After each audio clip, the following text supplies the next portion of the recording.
시작하겠습니다. 우리가 지금 3법인에 대해서 하고 있습니다. 오늘 할 곳은 이제 100페이지입니다만, 그런 이제 전 시간에 우리가 앞부분이 3법인 중에서 우리가 이제 처음에 재행무상을 공부했습니다. 그래서 이제 아시는 바와 같이 재행무상, 재법무와 일체계고, 그리고 이제 열반 적정이 있는데, 그런 이제 전번에 말씀드린 바와 같이 우리가 3법인이라고도 하고 4법인이라고도 합니다. 그래서 이제 북전에 보시게 되면 이제 일체 계고가 빠지고 열반 적정이 들어갑니다. 그래서 재행무상, 재법무와 그리고 이제 일체 계고, 그래서 남전이냐, 그러니까 남방불교에서 전래된 것이냐, 북방불교에서 전래된 것이냐라고 하는 것인데, 그래서 이제 남전에서는 이제 이렇게 아시는 바와 같이 재행무상, 재법무와 일체계고, 그다음 북전에서는 하나 더 추가해가지고 열방 추가해가지고 그렇게 표현하고 있습니다. 근데 이제 내용 중에서 여러분과 함께 재행무상은 같이 했기 때문에 100페이지에 있는 재법무화부터 하겠습니다. 100페이지에 셋째 줄 보시게 되면은 재법무화라고 하는 거 있습니다. 재라고 하는 것은 여러분도 아시는 바와 같이 복수의 의미가 들어갑니다. 그래서 모든 그 법이라고 하는 것입니다. 그래서 모든 법이라고 하는 것은 우리 책에서도 그렇고 예전에 제가 말씀드린 바와 같이 법이라고 하는 것은 여러 가지 것으로 이야기하고 있는데 두 가지로 여러분께 이해하시면 좋겠습니다. 하나는 이제 정신적인 거, 하나는 물질적인 거, 그렇게 보시면 되겠습니다. 그래서 정신적인 것이 우리 마음 속에서, 하나 또 이제 예전에도 말씀드렸습니다만은, 불교에서 정신과 마음을 좀 분류해서 설명을 하고 있습니다. 근데 이것도 초기 불교, 부파 불교에서는 정신을 의식으로 이야기하고 있습니다. 그런데 대승불교 와서 전 시간에 제가 전주 와서 말씀드린 바와 같이 대승불교 와서는 78식이 만들어집니다. 그럼으로 인해서 의식이 정신이고요. 그 다음에 마음이 8식이라고 하는 것입니다. 그래서 6식이 정신이고 8식이 마음이라고 이렇게 이제 이야기하고 있습니다. 그러니까 여러분께서 일반적으로 이야기할 때는 정신은 의식을 가지고 이야기한다라고 생각하십시오. 불교에서는 좀 구별해서 이야기하고 있습니다. 그러나 특히 초기 부파에서는 정신은 의식, 그 다음에 마음은 8식이라고 하는 아리아식으로서 이제 구분해서 설명을 하고 있습니다. 자, 다시 제법이라고 하는 것입니다. 여기서 법이라고 하는 것은 조금 전에 말씀드린 것 같이 정신적, 그 마음이라고 하는 측면에서의 법이라고 하는 것. 그 다음에 두 번째는 물질이라는 것입니다. 그래서 마음이 무아가 됐다라고 하는 것은 여러분께 수없이 말씀드렸습니다만은 업이 없어진 상태를 무아라고 하는 것입니다. 왜냐? 중생들의 모습에 있어서는 업이 있기 때문에, 업이 무엇을 만든다고 했죠? 항상 나를 내세웁니다. 그렇기 때문에 그걸 뭐라고 했죠? 자아를 내세우는 것입니다. 그래서 현재 중생의 자아를 없앤다라고 하면은 업을 없앤다는 것입니다. 나를 내세우지 않으면 돼요. 근데 업을 없앤다라고 하는 것은 곧바로 결론적으로는 무아가 되는 것입니다. 여러분 아시죠? 그래서 무아는 업이 없어진 것입니다. 무아가 된다고 하면은 그 자리는 뭐만 남죠? 지혜라고 하는 것만 남습니다. 근데 저번에 자주 말씀드린 지혜가 있냐? 또한 없습니다. 없습니다. 항상 상대적으로 이야기하는 뿐입니다. 그 다음에 물질적인 것은, 법이라고 하면 물질적인 것입니다. 모든 물질, 또 우리 책에서 나옵니다만은 모든 물질은 여러분 아시는 바와 같이 본래 없었는데 인과 연이 만나가지고 하나 생명체를 만났다가 생명체로 존재하다가 또 없어져 버리죠. 연기가 다, 인과 연이 다 없어졌습니다. 그러니까 또 우리가 공이라고도 이야기합니다. 그러니까 변하고 있다라고 하는 것은, 그것은 바로 무아의 성질을 가지고 있다라고 해서 마음도 그렇고 물질도 그렇고 제법, 모든 법은 무아이다 라고 하는 것을 이야기하고 있습니다. 자, 그래서 이제 제가 이제 조금 설명드린 것을 이제 책을 보면서 보면은 좀 더 이해가 오실 것입니다. 자, 제법 무아는 무슨 의미인가? 셋째 줄입니다. 제법이란 모든 사물이나 존재를 일컫는다. 자, 첫째 이제 앞부분, 제가 말씀드릴 앞부분은 물질적인 무아를 조금 설명하고 있습니다. 무아란 고정된 실체가 없다는 것입니다. 그래서 제가 또 예전에 말씀드린 바가 우리는 항상 불교에는 원리를 주장합니다. 그래서 저번에 말씀드린 바와 같이 항상 실체와 실제를 구별해서 우리가 보자라고 하는 것입니다. 실체와 실제라고 하는 것. 그래서 지금 현재 있는 것, 현재의 생명체는 여러분 아시는 바와 같이 모든 사물은 실제한 것입니다. 그렇지만은 이 실제한 것은 항상 변하고 있기 때문에 우리 책에서도 이야기한 바와 같이 영원성이 있는 실체는 없다는 것입니다. 네. 영원하지 않다는 것입니다.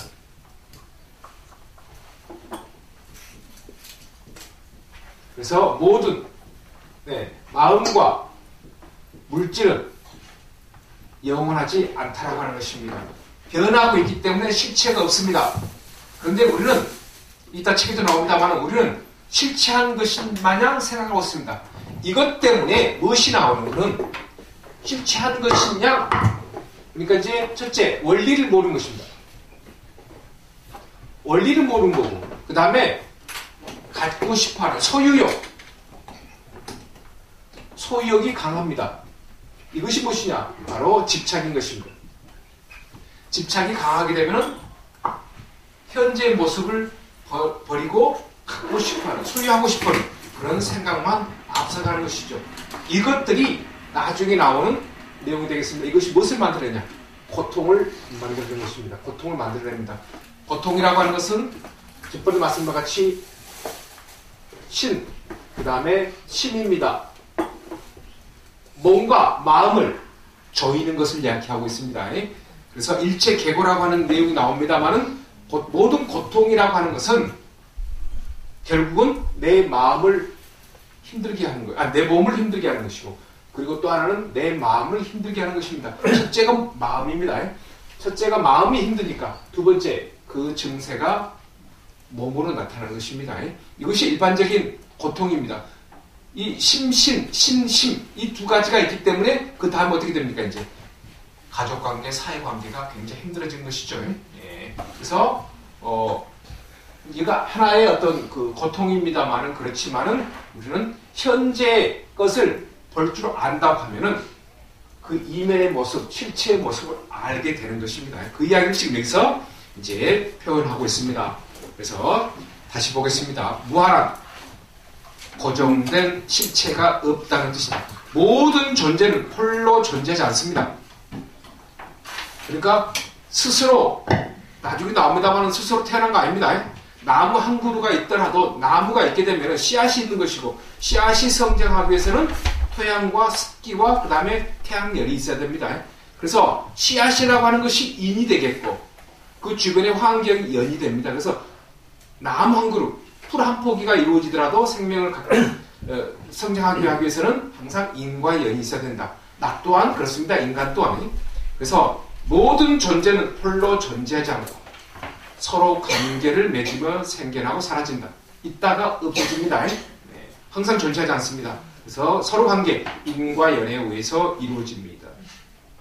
내가 어떤 사업을 하더라도 내가 주인이면 내가 인인 거고 고객이 연이 되는 것입니다. 인과 연이 항상 관계하면서 이제 사업도 이루어지는 것이고 인간관계도 이루어지는 것입니다. 나 자신도 고정된 모습으로 존재하지 않습니다. 계속 변하고 있습니다.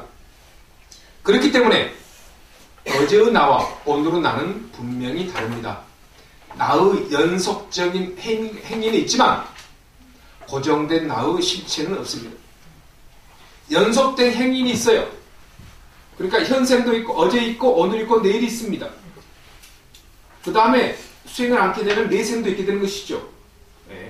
그것은 무엇이냐? 업에 의해서 행위는 있지만 그렇지만은 육체적인 변화, 마음의 변화는 육체적인 변화가 있습니다. 근데 수행을 안 하면은 마음의 변화가 없고 변화라고 하는 것은 계속 업만 증가한 것 뿐입니다. 촛불이 계속 타고 있는 것 같지만 그것은 사실 새로운 불길이 일어나고 있을 따름입니다. 변하면. 그러니까 우리가 촛불이 따라보면 뭐지? 초는 계속 타고 있는 것입니다. 언젠가 없어져요, 초가. 그러나 우리는 순간적인 초가 타고 있다 그 자체만 우리는 인식하고 있는 것이죠. 변함없는 나의 본래 모습을 구석구석 살펴본들 어디서도 나의 실체를 찾을 수는 없다라고 하는 것입니다. 네. 그래서 이제 나의 실체를 찾을 수가 없습니다. 수행을 하게 되면 찾습니다. 그러니까 실체 찾나고 해서 실체가 없다라고 하면서 아는 것입니다. 그런데 우리는 현재의 모습은 아까 말씀 집착하니까 알 수 없다는 것입니다. 그러나 언제가 수행하게 되면 우리는 실체가 없고 실제하는 이 몸뚱아리만 있다라고 하는 것을 조금 더 이제 보게 된다. 왜냐하면 모든 존재는 조건에서 인과 연에서 말미암아 나타나는 것이기 때문입니다. 그래서 다시 말씀 실제를 알면은 실체의 모습을 알 수 있다라고 하는 것입니다. 그게 굉장히 중요합니다. 불교에서의 그 교화 원리라고 하는 것은. 즉 인연 따라 생긴 것은 인연이 닿으면 흩어지기 때문에 고정불변은 실체는 없습니다.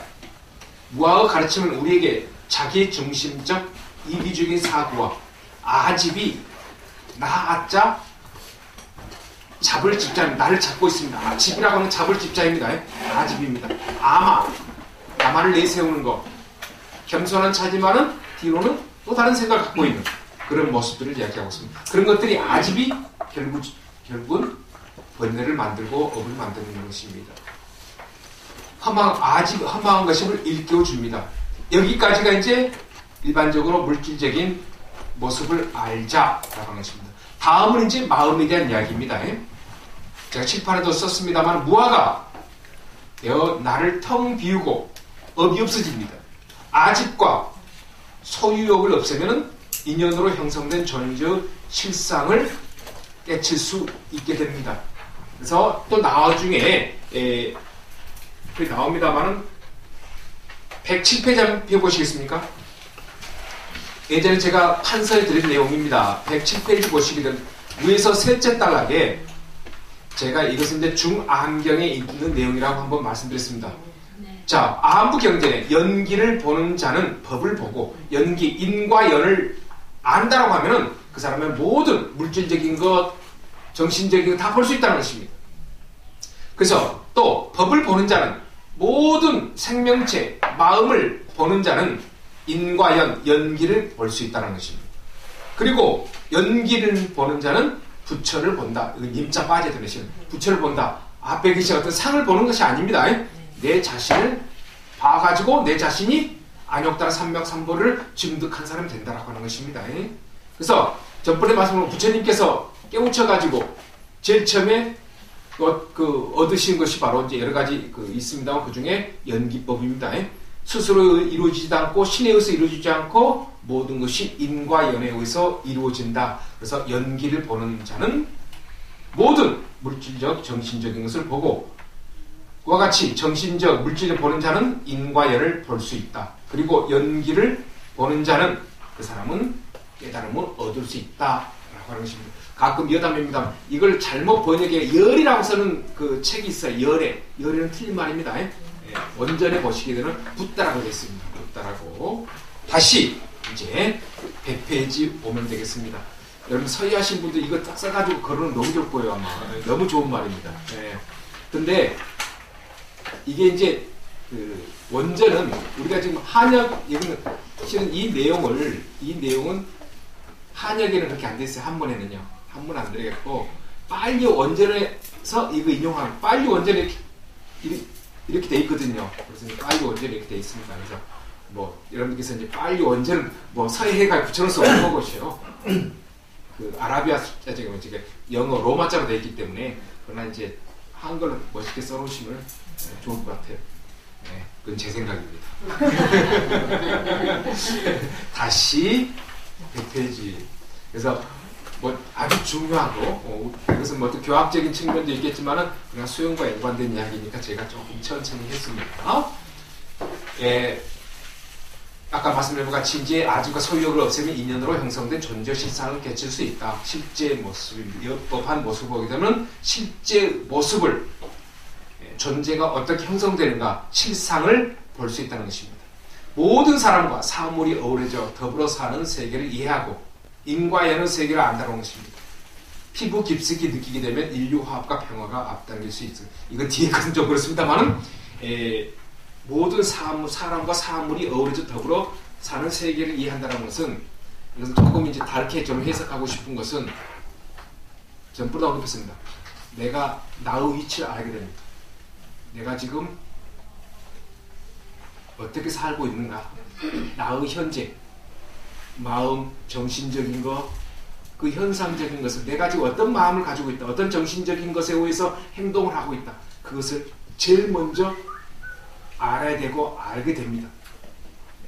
그러므로 그 다음에 이제 어떻게 하냐, 부부관계, 자식관계를 또 알게 됩니다. 알게 되면 또 바뀌어진다는 것입니다. 바뀌어집니다. 그리고 회사에서 관계, 또 사회에서 관계, 그런 것들이 다 바뀌어집니다. 의식이 바뀌어지는 것이고 행동이 바뀌어집니다. 그럼 어떻게 됩니까? 결과적으로 내게 이제, 전에는 어떤 안 좋은 감정을 가지고 친구들과 부부관계, 사회에서 관계를 했잖아요. 그래서 서서히 놓아집니다. 그러면 내 행동이 바뀌어지는 거고, 그 다음에 다른 사람들이 나를 대하는 것도 달라지는 것입니다. 그럼 어떻게 됩니까? 예전에는 어떤 들뜬 마음에 감정적으로 대립했던 것이 없어지니까 평온하게 됩니다. 그런 것들을 우리가 느낄 수 있습니다. 수행을 하게 되면. 근데 이제 그런 어떤 밖에서 이루어지는 현상들도 있겠지만 그런 비슷한 현상들 우리가 만끽할 수가 있어요. 뭐냐? 여러분들 이제 법당에 가셔서 108배하고 3000배하고 기도를 하고 쉬고 나오잖아요. 기분이 너무 좋잖아요. 근데 하나 힘든 것이 있어요. 발이 뻐근하죠.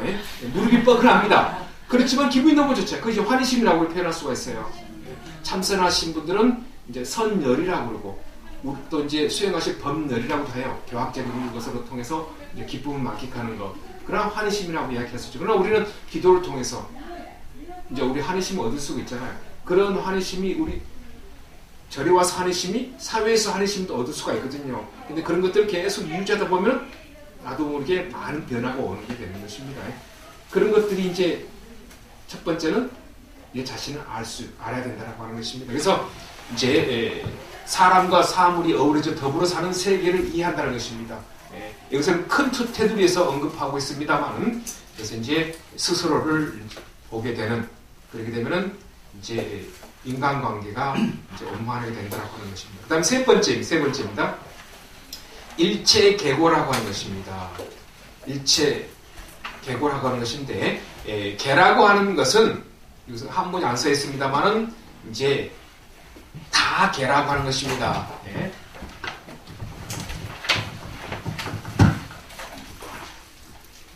뭐 이것은 이렇게 씁니다만 원래는요. 이거는 다 개자입니다. 그 다음에 이거는 쓸 고자입니다. 쓰다라고 하는 것입니다.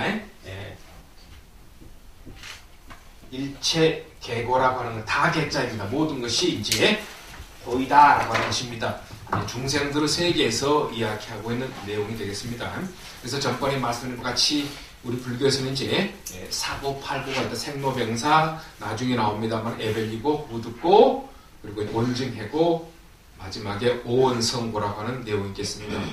자, 밑에 단락입니다. 세상 사는 희노 애락이 다 있어 괴로움만 있는 것이 아닌데 왜 모든 것을 고통이라 하는가? 물론 살다 보면 기쁨과 즐거움이 있습니다. 그러나 세상사 기쁨과 즐거움은 일시적입니다.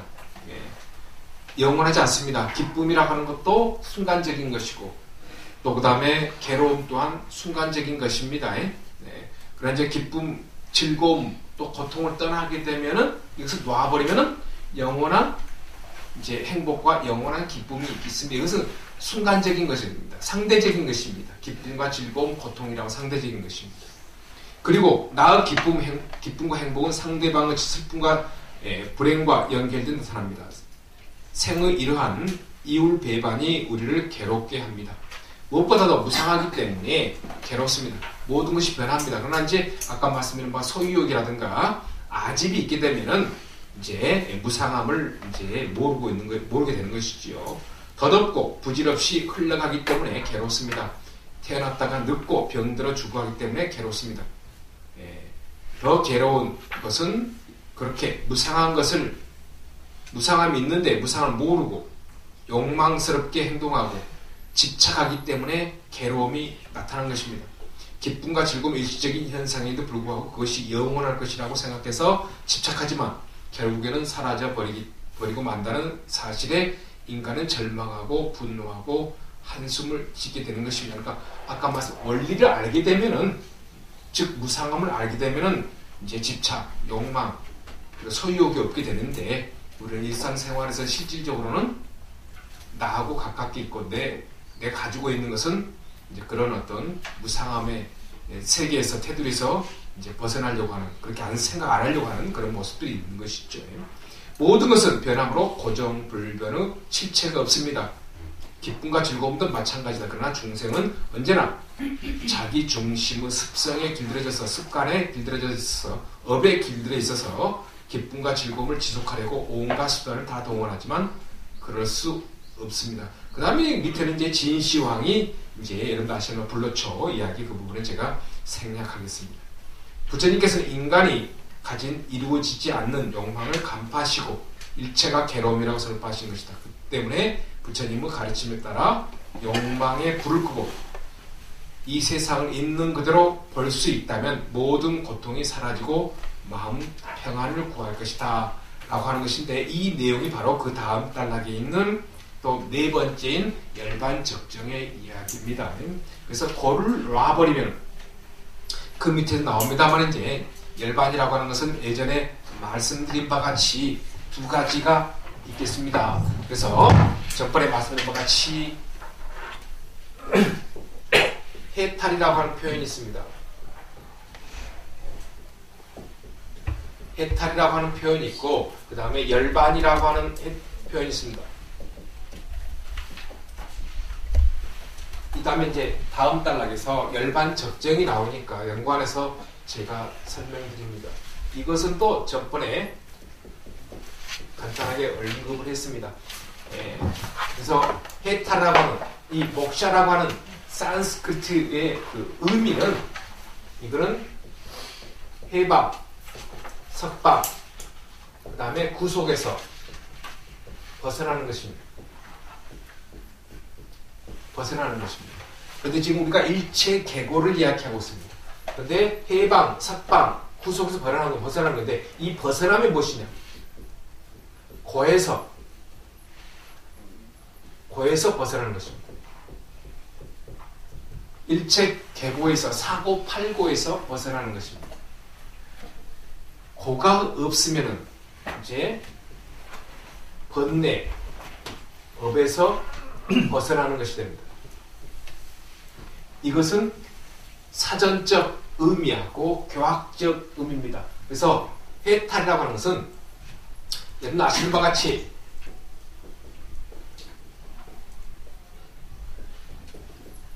해탈을 이렇게 씁니다. 한문으로. 그래서 풀해자 벗을 탈자입니다. 풀해자 벗을 탈자인데, 실은 한문에는 그렇게 의미가 없습니다. 여러분들이 그 불교 교학적인 책을 보시게 되면은 중국의 스님들 또한 해탈을 한문으로 많이 풀어놓습니다. 한문으로 풀해자 벗을 탈자를 갖다 많이 풀어놓는데 벗어났다는 것입니다.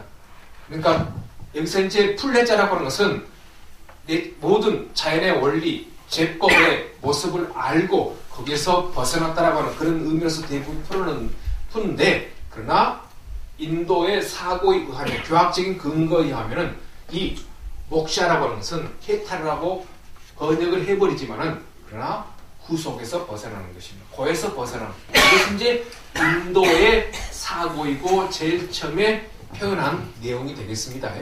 그 다음에 열반이라고 하는 것입니다. 이것도 전번에 말씀드린 바와 같이 불이 꺼져 있는 상태, 또 나중에 우리 책에도 나옵니다.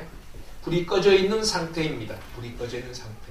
그런데 이 불을 전번에 말씀드렸습니다. 이 불을 불교에서는 어떻게 풀어나가느냐? 그것은 탐진치의 불이라고 이야기합니다.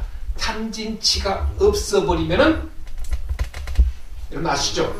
전번에 말씀드린 인과 연이 만나면은, 그 다음에 대승불교에서는 이제 이것을 말라식이라고 이야기합니다.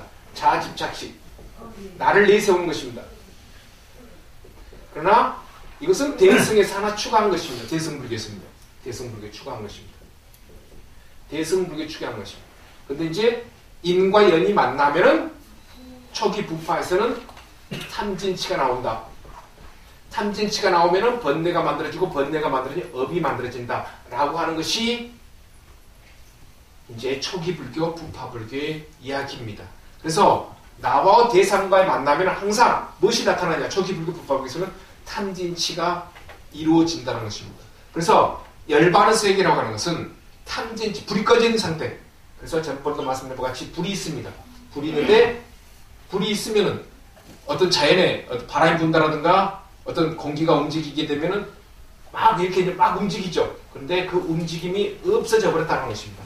없어져 버렸다고 하는 것은 흔들림이 없습니다. 그렇기 때문에 부동식이라고 합니다. 우리 마음이 흔들림이 없다. 부동식이라고 합니다. 흔들림이 없다라고 하는 것은 탐진치가 없다라고 하는 것입니다. 탐진치가 없다고 하면은 그걸 갖다 우리가 뭐라고 표현하냐? 니르바나, 열반이라고 표현을 하고 있습니다. 이것이 인도의 초기의 표현입니다. 그래서 초기에는 해탈하고 열반을 같은 의미로서 이야기했습니다. 그래서 아까 말씀드린 것 같이 고에서 벗어나는 것은 어원적으로 필요할 때는 이제 해탈, 그 다음에 불이 꺼져 있는 상태, 탐진치가 만들어지지 않으면 그 사람은 열반에 드는 사람이다 라고 했는데 시간이 지나면서 열반의 개념이 계속 많이 나타납니다. 그래서 열반의 종류도 2가지, 3가지, 4가지, 5가지로 이렇게 나옵니다. 그래서 이제 초기 불교에서는 전번에 말씀드린 것 같이 유여의 열반, 그 다음에 무여의 열반이라고 이야기합니다. 무여의. 유여의, 있을 여자, 남을 여자. 네, 열반이라고 합니다.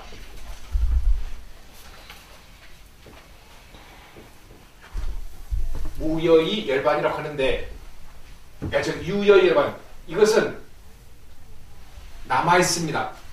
남아있다는 이게 보시면 몸입니다. 깨달음을 얻었는데 아직 몸뚱아리가 남아있어요. 그 열반의 상태입니다. 그러니까 A라는 스님이, A라는 수행자가 열심히 수행해가지고 오늘 깨달음을 얻었어요. 그러면 그 사람은 유여의 열반입니다. 그런데 이제 아직 몸뚱아리 남아있어요.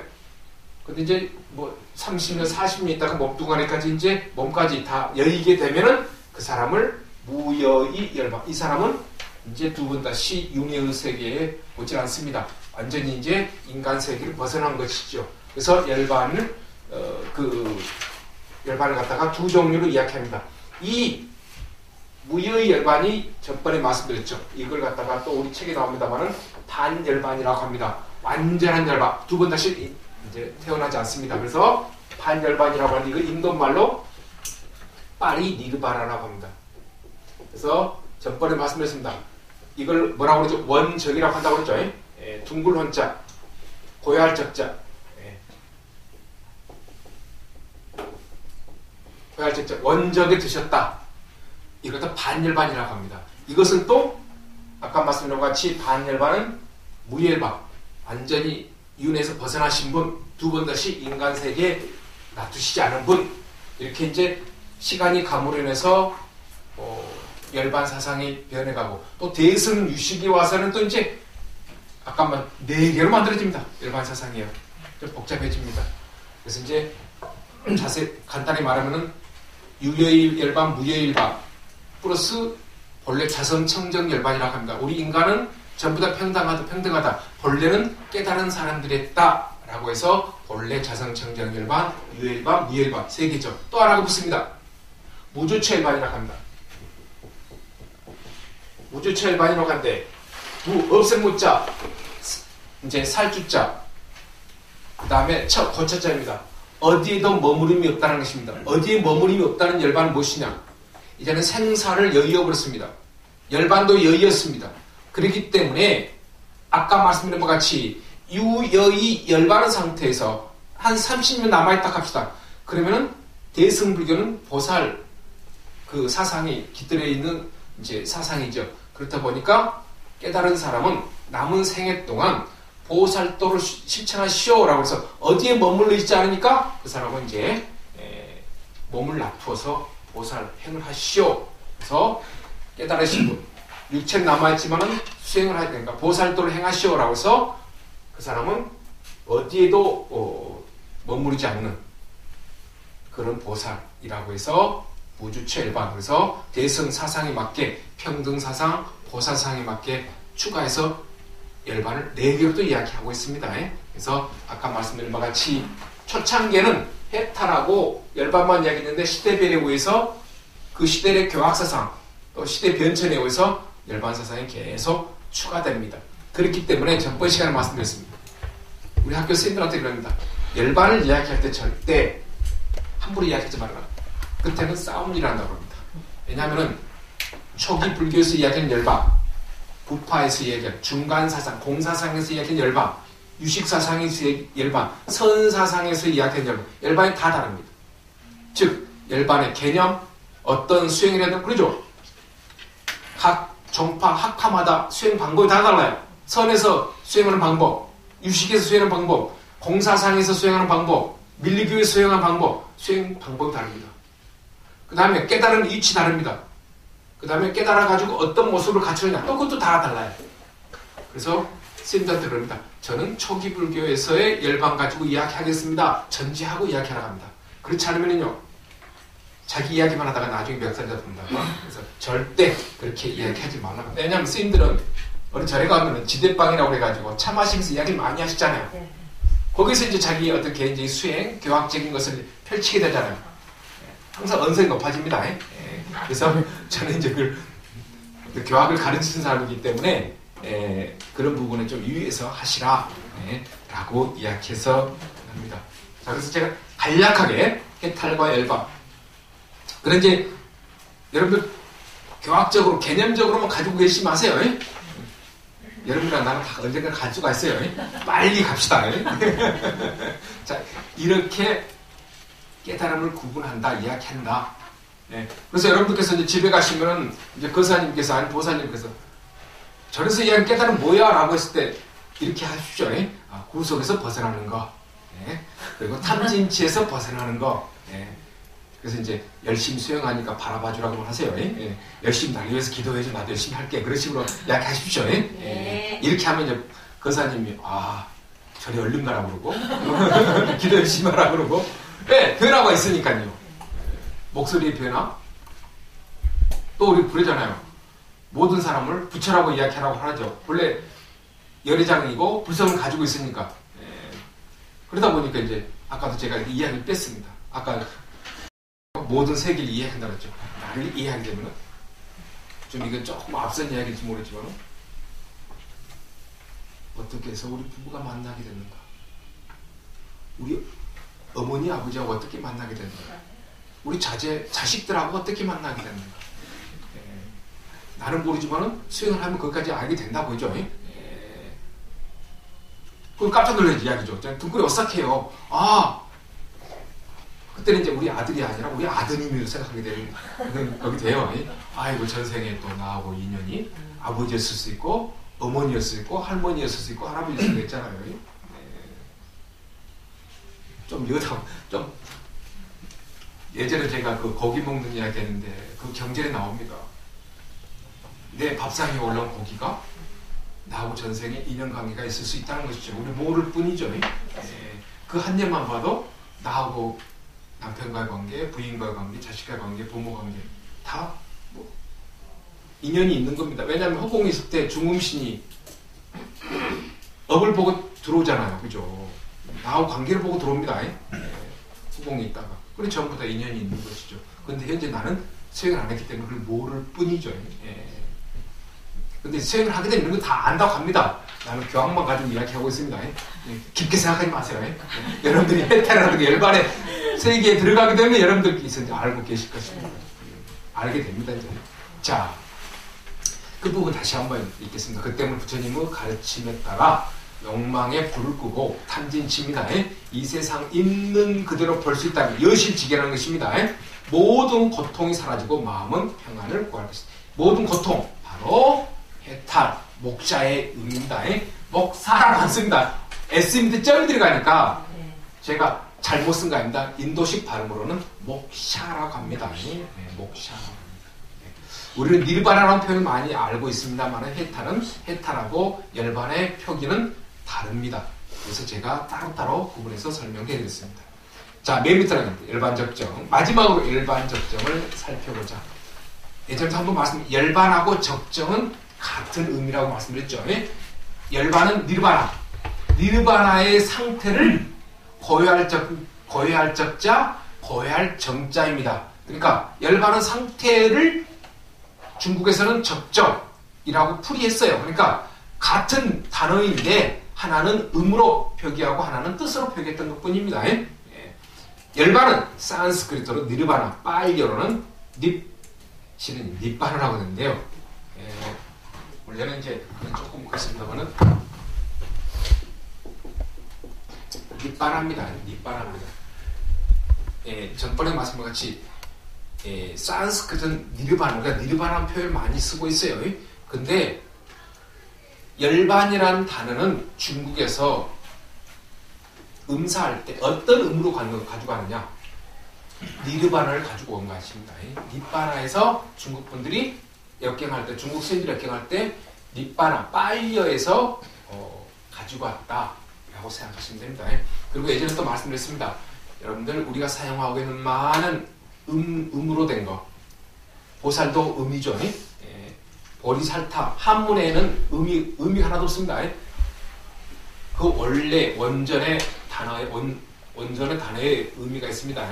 그래서 보리살타라든가 우리가 많이 쓰고 아라한이라든가 거의 모든 단어는 산스크리트에서 온 것이 아니라 빨리에서 온다고 생각하시면 됩니다. 그런데 많은 스님들이라든가 일부 이제 학자들이 버머의 산스크리트에서 온다고 이야기하는데 그것은 틀린 말입니다. 그래서 우리가 쓰고 있는 열반이라는 단어도 이제 빨리에서 온다라고 생각하시면 됩니다. 자, 아까 말씀드린 내용이 여기 나옵니다. 니르바나란 불을 훅 불어 끈 상태를 의미한다. 꺼져 있는 상태. 그것은 번뇌와 가래의 불꽃이 꺼진 상태. 원래는 이제 탐진치라고 하는 것입니다. 고통이 사라져 고요한 적정. 아까 말씀드렸죠. 고요할 정자, 고요할 적자, 고요할 정입니다. 적정. 열반에 든 상태라고 하면은 그 사람은 적정한 상태다. 대립과 갈등에서 벗어나 한없는 평화로움입니다. 모든 것을 버려버렸습니다. 업이 없기 때문에 평온이 이루어진 것입니다. 안정감이 이루어집니다. 정되는 것이다. 그것은 또한 모든 속박에서 벗어난 자유로운 경지로서 또한 해탈이라고도 합니다. 이것은 아까 말씀드린 초기 경전에서 이야기하고 해탈과 열반을 같은 의미에서 이야기하고 있는 것입니다. 그러나 이제 아까 말씀드린 시대별로 가면서 또 이제 개념이 또 달라져 버립니다. 무상하고 무하인 것을 모르고 집착하면 괴로움이요. 무상하고 무하인 것을 알고 놓으면 열반이요 해탈입니다. 따라서 불자들은 사법인의 가르침을 자신의 생활에 구현하여 최상의 평화 대자윤의 열반을 향해 부지런히 정진하는 대자유인 열반이라고 하는 것은 이것은 아까 말씀드린 바와 같이 이것입니다. 대자유의 열반이라고 하는 것은 제가 빠린 니르바나 가지고 반열반입니다. 그냥 자유인이라고 하는 것은 불교에서는 열반이라고 칭하고 있고 대자유인이라고 하는 것은 반열반에 든 상태로 표현하는 것이 일반적인 번역 용어입니다. 그렇게 아시면 되겠습니다. 그리고 또 이제 한 가지 여담으로 말씀드리면 일반적으로 초기 불교에서는 해탈하고 열반만 이야기하다가 부처님의 죽음에 대해서 그러니까 반열반이라는 호칭이 칭호가 이 단어가 부처님 입적하시기 이전에 나온 표현입니다. 초창기부터 나온 거 아닙니다. 그래서 이제 죽음을 부처님의 죽음이라고 하는 것은 이제 완전한 죽음, 또다시 없는 생이 없는 죽음이라고 하는 것을 이제 이야기하게 되는 그런 상황에서 반열반하고 죽음하고 연관시킵니다. 이제 윤회에서 벗어나는 것. 반열반, 이제 두 번 다시 생을 얻지 않는 것, 그런 가운데서 반열반은 죽음과 사와 연관해서 표현되기도 합니다. 자, 그 다음에 이제 쌍유다니까라고 하는 것은 이제 잡아함경입니다. 우리 한문으로 이야기하면요, 무아인 것은 이것은 나의 것이 아니다, 이것은 내가 아니다, 이것은 나의 자아가 아니다라고 바른 지혜로 있는 그대로 봐야 됩니다. 영원한 나가 아니고, 그 다음에 영원한 자아가 아닙니다. 업이 만들어낸 나의 모습을 가지고 이야기한 것뿐입니다. 이와 같이 바른 지혜로 있는 그대로 보는 사람은 번뇌에 집착하지 않고 욕망에서 벗어나 깨달은다, 깨달음을 얻는다 라고 되어 있습니다. 네. 그래서 이제 지금까지는 사법인에 대해서 함께 보았습니다. 자, 그 다음에 이제 103쪽에 보시게 되면 이제 초전 법률에서 부처님 설하신 연기라고 하는 것입니다. 또 이제 그 다음 페이지 나옵니다만은 전번에 말씀드린 연기라고 하는 것은 인연생기의 약자입니다. 그래서 연이라고 하는 것은 대상을 이야기합니다. 대상에 의해서 이루어진다. 그런데 나만 있으면 이루어지지 않습니다. 나와 대상이 있어야만이 이루어집니다. 그래서 대상이 있어야 이루어진다고 해서 연기라고 표현하고 있습니다. 그게 이제 잡아함경. 이거 이제 왼쪽 보면은 쌍유다니까입니다. 오른쪽에는 잡아함경입니다. 같은 경전인데 쌍유다니까에는 빨리어 원전에서 가지고 온 내용입니다 라고 이해하시면 되겠고, 잡아함경으로 표기할 때는 무슨 한문 경전에서 가지고 온 것입니다, 번역서에서 가지고 온 것입니다, 그렇게 이해하시면 됩니다. 그래서 표기가 쌍유다니까야 그러면은 잡아함경인데 원전, 빨리 원전에서 가지고 온 것, 잡아함경 표기한 것은 한문 번역본에서 가지고 온 것입니다 라고 합니다. 그리고 또 하나 이어담하겠습니다. 여러분들은 뭐 원전과 한역본과 대조해서 이제 공부를 안 하십니다. 그런데 이제 저희 학교에서는 이제 학자분들은, 학교에서 학생들도 그렇고 학자분들은 이제 대조하는 그 어떤 대조할 때가 있습니다. 그런데 이제 그런 학자분들은요, 빨리의 원전하고 한역 경전하고 대조를 안 해요. 암경 같은 경우는. 왜? 너무 다릅니다. 그래서 혹시나 여러분들께서 쌍유다니까야, 오우니까야라고 해가지고 빨리 원전을 번역해 놓은 책이 있어요. 강목 스님하고 또 이제 전재선 박사가 두 분이 따로따로 해가지고 쌍유다니까 이제 다 번역했어요. 두 분이 함께 하는 것이 아니라 따로따로 번역해가지고 지금 시판되고 있습니다. 자, 그것하고 이제 한글 대장경이라고 해가지고 동국역경원, 동국대학교 역경원에서 나오고 있어요. 근데 모르신 분들이 이걸 대조해가지고 이야기를 해요. 그건 대조하면서 너무나 다르기 때문에 불평불만들 합니다. 막 욕들을 해요. 왜 이렇게 번역을 이렇게 했느냐 식으로 하는데 완전히 다릅니다. 그러니까 중국에 전래된 한약, 남방불교에 전래된 원전 다릅니다. 그렇기 때문에 그래서 대반열반경이라고 하지만은 남방에 전래된 대반열반경, 중국에 전래된 대반열반경, 또 유형경이라고 합니다. 전혀 내용이 다릅니다. 그래서 혹시나 대조하실 경우에 그러느냐고 대조하세요. 여기 먼저 나옵니다. 많이 틀리니까요. 그럼 불자분들 욕 안 합니다만 학자분들은, 그러니까 제가 이제 수업 시간에 가끔 쌍유다니까에 그 강독을 하거든요. 근데 모르는 스님들은 쌍유다니까 빨리 강독을 못하니까 한역을 찾아가지고 번역하려고 해요. 내용이 너무 다르거든요. 그냥 모른 척해요. 근데 이제 교수님 뭐 다른데요? 그래서 이제 처음에 이야기해줘요. 그럼 다음부터 이제 대조하지 말아라. 너무 어떤 남방 쪽에 전래된 것과 북방 쪽에 전래되는 것이 다르니까 대조하지 마시오라고 하는데 모르는 분들은 막 대조하고 그리고 씩씩해가지고 막 옵니다. 틀리다고 뭐 찾았다고 그러는데 그 바보스러운 모습입니다. 그래서 항상 내는다. 그것은 바보라고. 제가 수업 시간에 이야기했음에도 불구하고 이제 숙제를 해야 되니까 대조해가지고 와요. 그래서 나한테 씩씩하면서 교수님 다른데요. 예전 걸 한번 녹음기 한번 다시 틀어보세요. 농담으로. 자, 한번 잡아함경 연기설에 대해서 어떻게 해야 되는가 한번 보겠습니다. 비구들이에요. 또 하나 경전에 보시면 비구니들이 안 합니다. 비구니 전부 다 부처님 이제 설하실 때는 비구들에게 또는 어떤 제자에게 사리 부리여 그렇게 하지, 거기에는 그 비구니 스님들이라든가 어떤 폄하하기 위해서 하는 것이 아닙니다. 거의 다 이제 경전이 성립될 때는 이제 비구 스님들입니다. 남성들이 많이 나옵니다. 비구들이여, 내가 아직 정각을, 깨달음을 이루지 못했을 때 이렇게 생각했다. 이 세상 모두 고통으로 가득 차 있다. 나하고 늙고 병들고 죽고 그리고 다시 태어나면서 그 고통에서 헤어날 길은 모르고 있었다. 언제 이 고통에서 헤어나는 도리를 알 수 있을 것인가라고 비구들이여, 나는 그때 다시 무슨 연유에 의해서, 이유가 있어서 늙음과 죽음이 있는 것일까 하고 생각했다. 나는 바른 사유와 그 다음에 지혜로서 해답을 얻었다. 그러니까 이제 참선을 했다는 것입니다. 수행을 했다는 것입니다. 수행을 하니까 지혜가 나타났습니다. 태어나기 때문에 늙고 죽음이 일어난다. 태어남으로 말미암아 늙음과 죽음이 있다라고 이제 이것을 알게 됐던 것이죠. 그렇지만은 생로병사를 만들게 하는 건 누굽니까? 업인 것입니다. 결국은 업이 만들어놓은 것이고, 업은 누가 만들었어요? 인과 연애에서 만들었습니다. 그렇기 때문에 연기설입니다. 여기서는 이제 간략하게 생로병사를 이끌고 있는 그 주체를 알았다는 것입니다. 그 주체는 무엇이냐? 업입니다. 업의 주체는 누가 만들었어요? 인과 연입니다. 그래서 연기설을 여기서 설하고 있습니다. 자, 그 다음에 이제 구도자 시타타는 누구죠?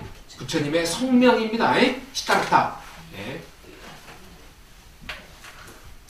법을 깨달아 마침내 부처가 되었습니다. 붓다가 되었습니다. 6년 동안 각고 수행 끝에 새벽별을 보고 깨달은 진리, 그것은 무엇인가? 깨달았습니다. 바로 첫 번째 알았던 것이 연기법이었습니다. 태어남 있음으로 늙음과 죽음이 있다는 생성과 소멸의 관계성을 깨달은 것입니다.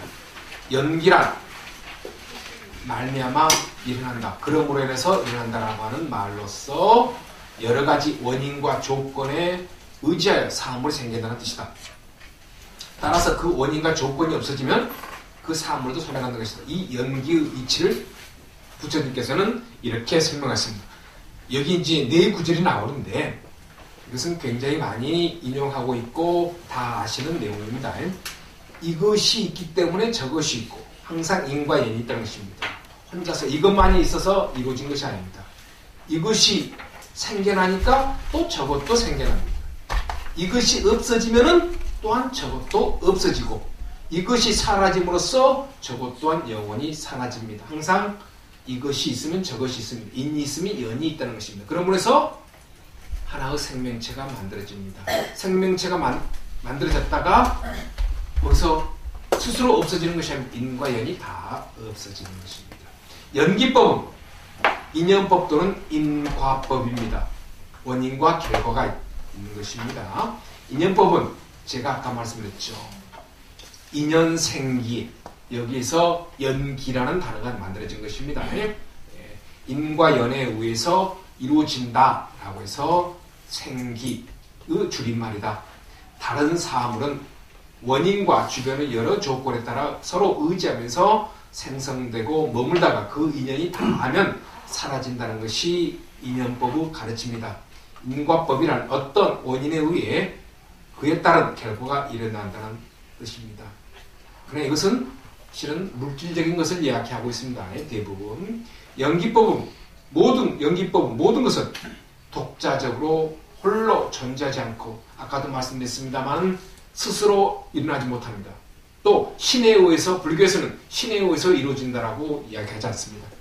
상호 관계 속에서 존재한다는 진리를 이제 설파한다. 즉 세상에 존재하는 모든 것은 바로 이런 연기의 법칙, 즉 서로 원인과 결과가 되어 서로 의존하며 생겨난 것이다 라고 되어 있습니다. 그 다음에 105페이지 둘째 줄을 보겠습니다. 이처럼 연기법은 존재의 생선과 소멸의 상호 관계성의 진리를 밝혀줍니다. 그리고 이제 이 연기법에 따르면 모든 존재는 저 홀로 우연히 일어난 것이 아니다. 그렇다고 신의 뜻이나 숙명에 따른 것도 아닙니다. 아까도 말씀드린 스스로 이루어진 것도 아니고 그 다음에 신에 의해서 존재하는 것도 아닙니다. 무병장수하는 것도 신에 의해서 하는 것이 아닙니다. 내 업에 따라서 이제 병이 있고 없고 또 건강하고 건강하지 않고라고 하는 것이 이루어진 것입니다. 나중에 또 나옵니다만 우리 불교에서는 잘못 이해하면은요 운명과 숙명을 무엇으로 해석하려고 하는 업이 있기 때문에 업이 있으면 운명, 숙명 같지 않느냐라고 이야기합니다. 그런데 업이 있는데 수행을 안 하게 되면은 운명론, 숙명론을 그쪽으로 해석하려고 합니다. 그런데 불교는 그렇지 않습니다. 불교는 물질적인 것도 그렇고 정신적인 업도 또 무엇입니까? 생멸의 변화가 있는 것입니다. 생멸의 변화가 있다라고 하는 것은 수행을 하면은 업이 소멸되는 것이고 수행을 안 하게 되면 계속 증가만 한 것입니다. 그렇기 때문에 수행을 안 하는 사람이면 업을 가지고 운명론, 숙명론으로 풀이해 나갑니다. 그런데 수행을 하면은 업은 어떻게 됩니까? 소멸돼 갑니다. 그러니까 운명, 숙명은 우리 불교하고는 먼 이야기 되는 것입니다. 그래서 수행을 하게 되면은 증감의 내용이 됩니다. 수행을 하게 되면 증감이 됩니다. 증이 되는 것이고 그 다음에 감이 됩니다. 감이 됩니다. 증이 무엇입니까? 수행을 하게 되면 증거가 됩니다. 이것은 지혜가 증가되는 것입니다. 감이 무엇입니까? 번뇌, 업이 소멸됩니다. 그래서 수행을 함으로 인해서 증감이 이루어지기 때문에 거기는 숙명론, 운명론이라고 하는 표현은 맞지 않습니다. 그래서 불교를 모르면 잘못 이해하면 업론만 가지고 막 해석하게 되면 여기에 빠지게 됩니다. 그러나 수행을 하게 되면 없어지기 때문에 그런 이야기는 도저히 불교 내에서는 할 수가 없는 이야기입니다.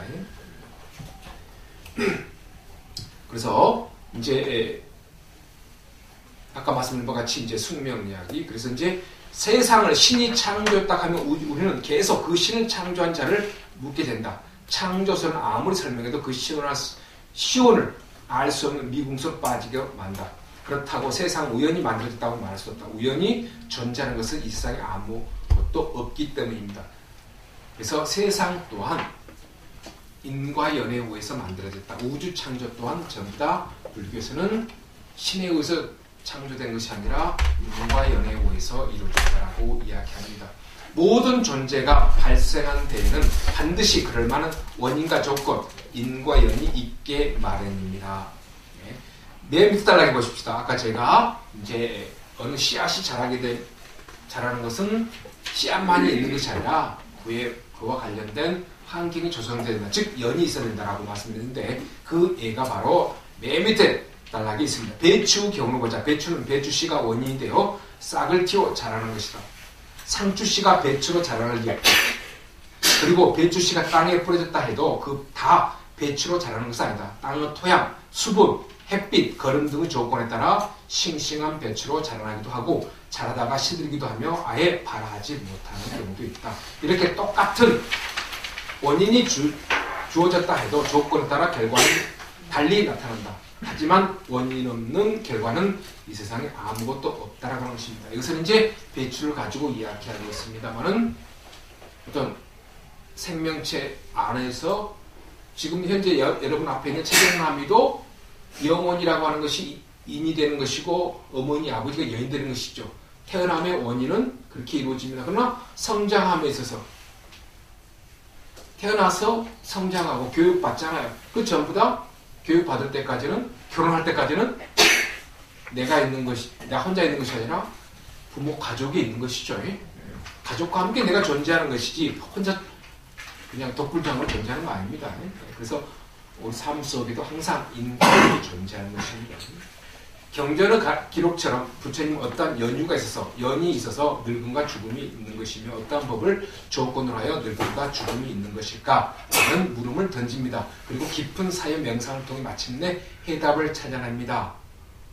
그래서 이제 생로병사와 함께 풀어낸 것이 바로 여러분 아시는 그 밑에 있는 12연기라고 하는 것입니다. 전번에 말씀드렸습니다. 부처님께서 처음에 깨달음 먹고 나서 자 지금부터 살아야겠다 12연기 살아간 거 아닙니다. 5연기부터 17연기까지 이야기했습니다. 그렇다가 최종적으로 장착한 것이 12연기 된 것입니다. 그래서 이제 유운의 상속에서 이야기할 때 아직을 이제 제일 처음에 무명이 있습니다. 어리석음이 있지요. 어리석음이 있기 때문에 어리석음은 행동을 일으키게 되고 행동을 일으키니까 그 다음에 인식기관이 만들어지는 것이고 인식이 있기 때문에 명이라고 하는 것은 이제 마음과 그 다음에 색이라고 하는 육체가 이루어집니다. 명색이 이루어집니다. 그리고 나서 안, 이, 비, 설신이가 이루어집니다. 여기까지가 이제 무명에 의해서 이제 이루어지는 그 다음에 이제 태어나게 됩니다. 태어나서 촉이 있게 됩니다. 이제 태어나서 세상에 따라서 이제 접촉이 이루어집니다. 그 다음에 이제 수가 이루어집니다. 수라고 하는 것은 이제 이것은 감수작용입니다. 고락 감수작용이 이루어지고 그 다음 애라고 하는 것은 접촉에 의해서 점점 나의 세계관이 만들어집니다. 좋아함이 이루어지지요.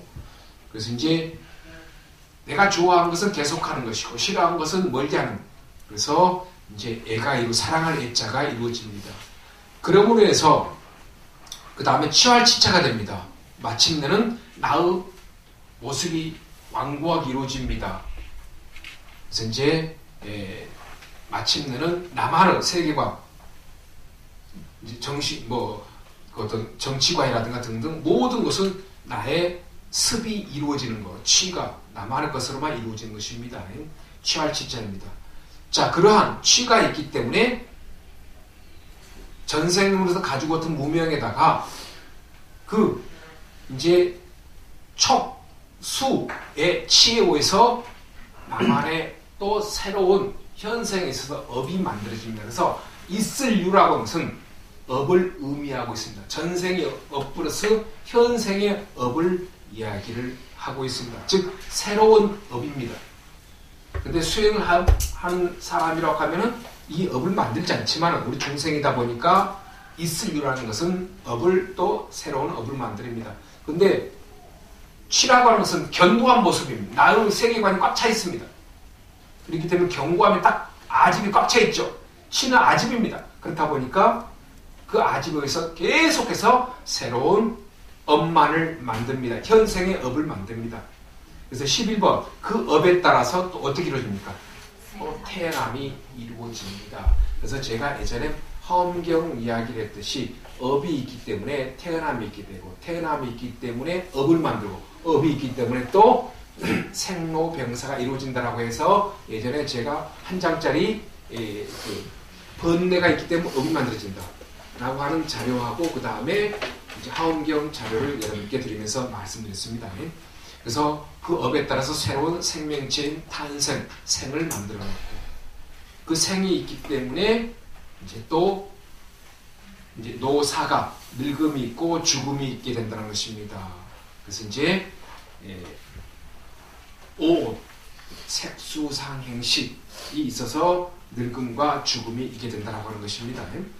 자, 그래서 우리는 이제 무명행식부터 아는 것을 이제 그 밑에 나옵니다 하면은 무명으로부터 시작한 노사에 이르는 과정을 관찰하는 것, 관하는 것을 갖다가 순관이라고 이야기합니다. 반대로 여기서는 이제 나오지 않았습니다만은 반대로 거꾸로부터 노사부터 하는 것을 그 밑에 나옵니다. 그 밑에 나오네요. 반대 노사부터 시작한 무명에 이르는 순서를 관하는 것을 역관이라고도 합니다. 이걸 갖다가 뒤부터 안다고 해서 환멸문이라고도 합니다. 환멸문. 그래서 이제 생사윤회부터 생로병사부터 아는 것을 이제 환멸문, 역관이라고 하고 반대로 이제 번뇌, 무명부터 알자라고 하면 순관이라고도 하고 있습니다.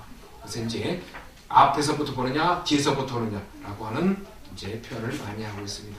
그럼 잠시 쉬었다가 그 다음 부분에 연기서를 조금 보겠습니다.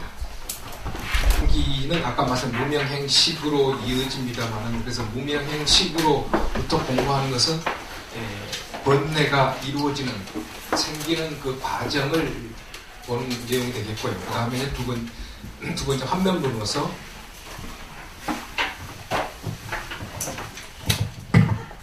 유전문이 있고 그 다음에 환멸문이 있습니다. 환멸문인데 이것은 이제 뒤에서부터 가는 거고 이것은 앞부분에서 가는 것입니다. 그래서 이제 그 생로병사를 통해서 보는 것은 이제 뒤에서 보는 것입니다. 그래서 이제 거기 밑에 보시게 되면 왜 늙음과 죽음이 있을까? 그것은 태어남으로 말미암아 발생한다. 그렇다면 왜 태어남이 있는가라고 하는 그것은 또 존재 뿌리 있을 유자. 왜 존재가 있게 되는가라고 하는 것은 업입니다. 그래서 이제 그것은 아까 말씀드린 바와 같이 이제 그 늙음과 죽음, 그 다음에 이제 태어남. 그래서 이제 이거는 이제 뒤에서부터 이야기네요. 뒤에서부터 보는 거 환멸분을 가지고 이야기를 하고 있습니다. 한문으로서는 이제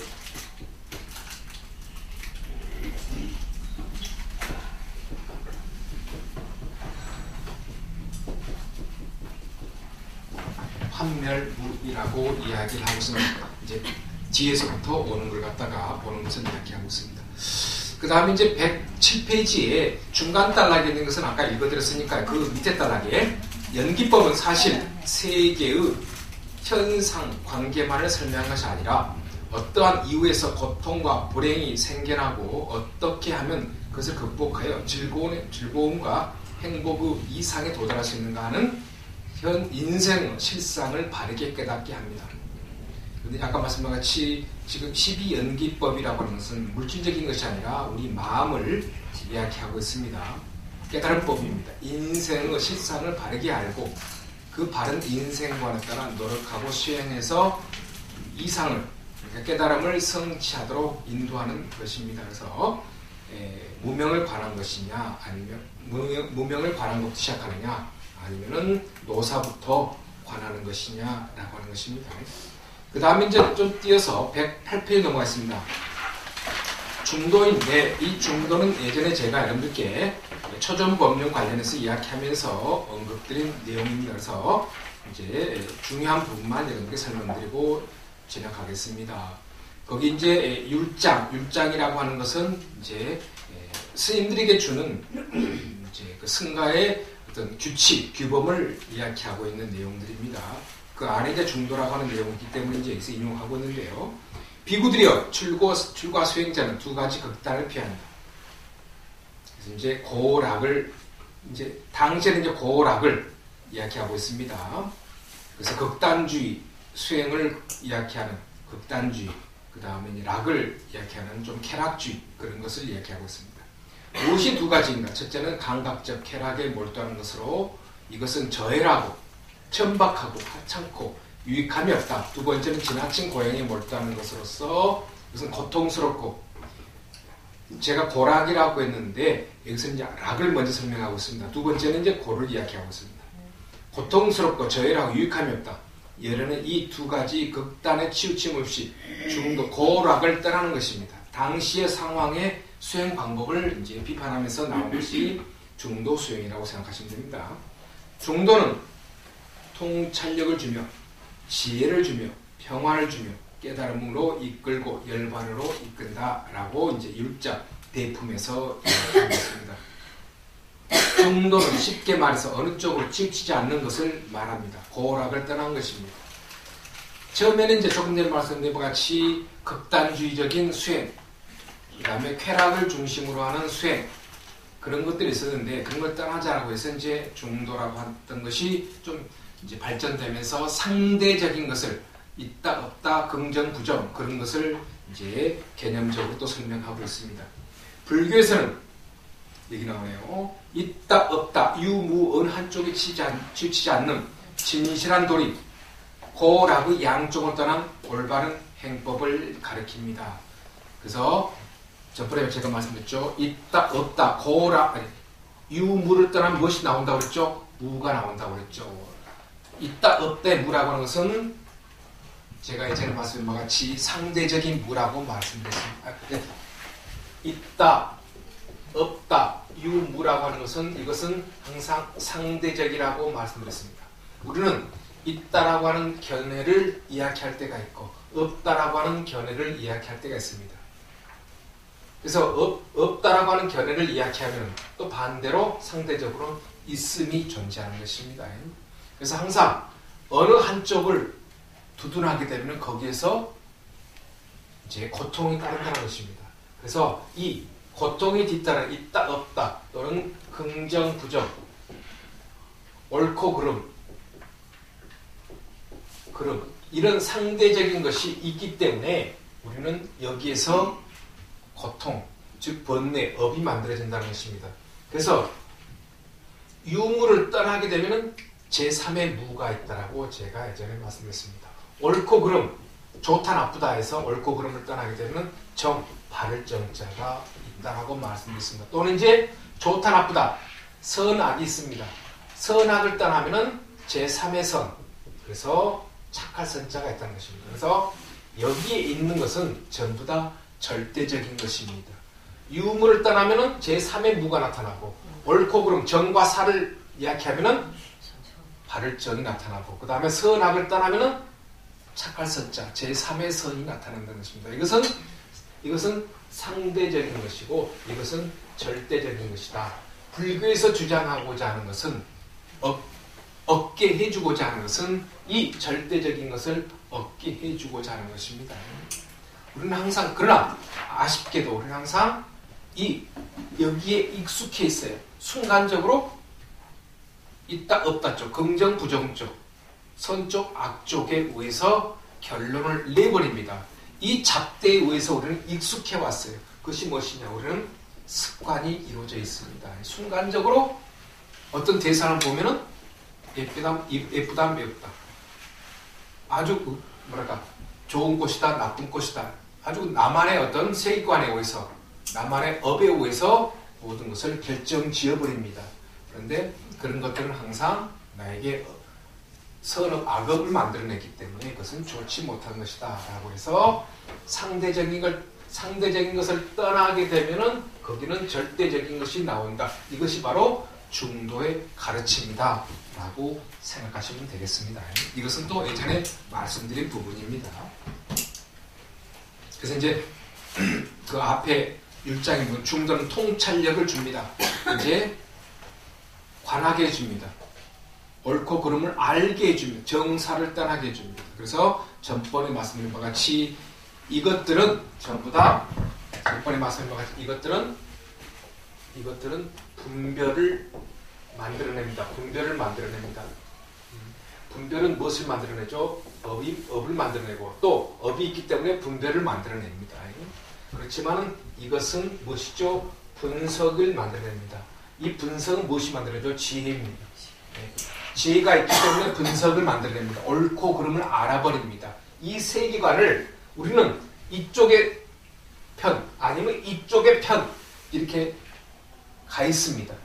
그런데 이 분석이라고 하는 것은 무엇을 통해서? 지혜를 통해서. 지혜가 있기 때문에 분석이 나오고 분석이 있기 때문에 지혜가 나타나는 것입니다. 그러면 여기에는 절대 번뇌, 업이 없는 것입니다.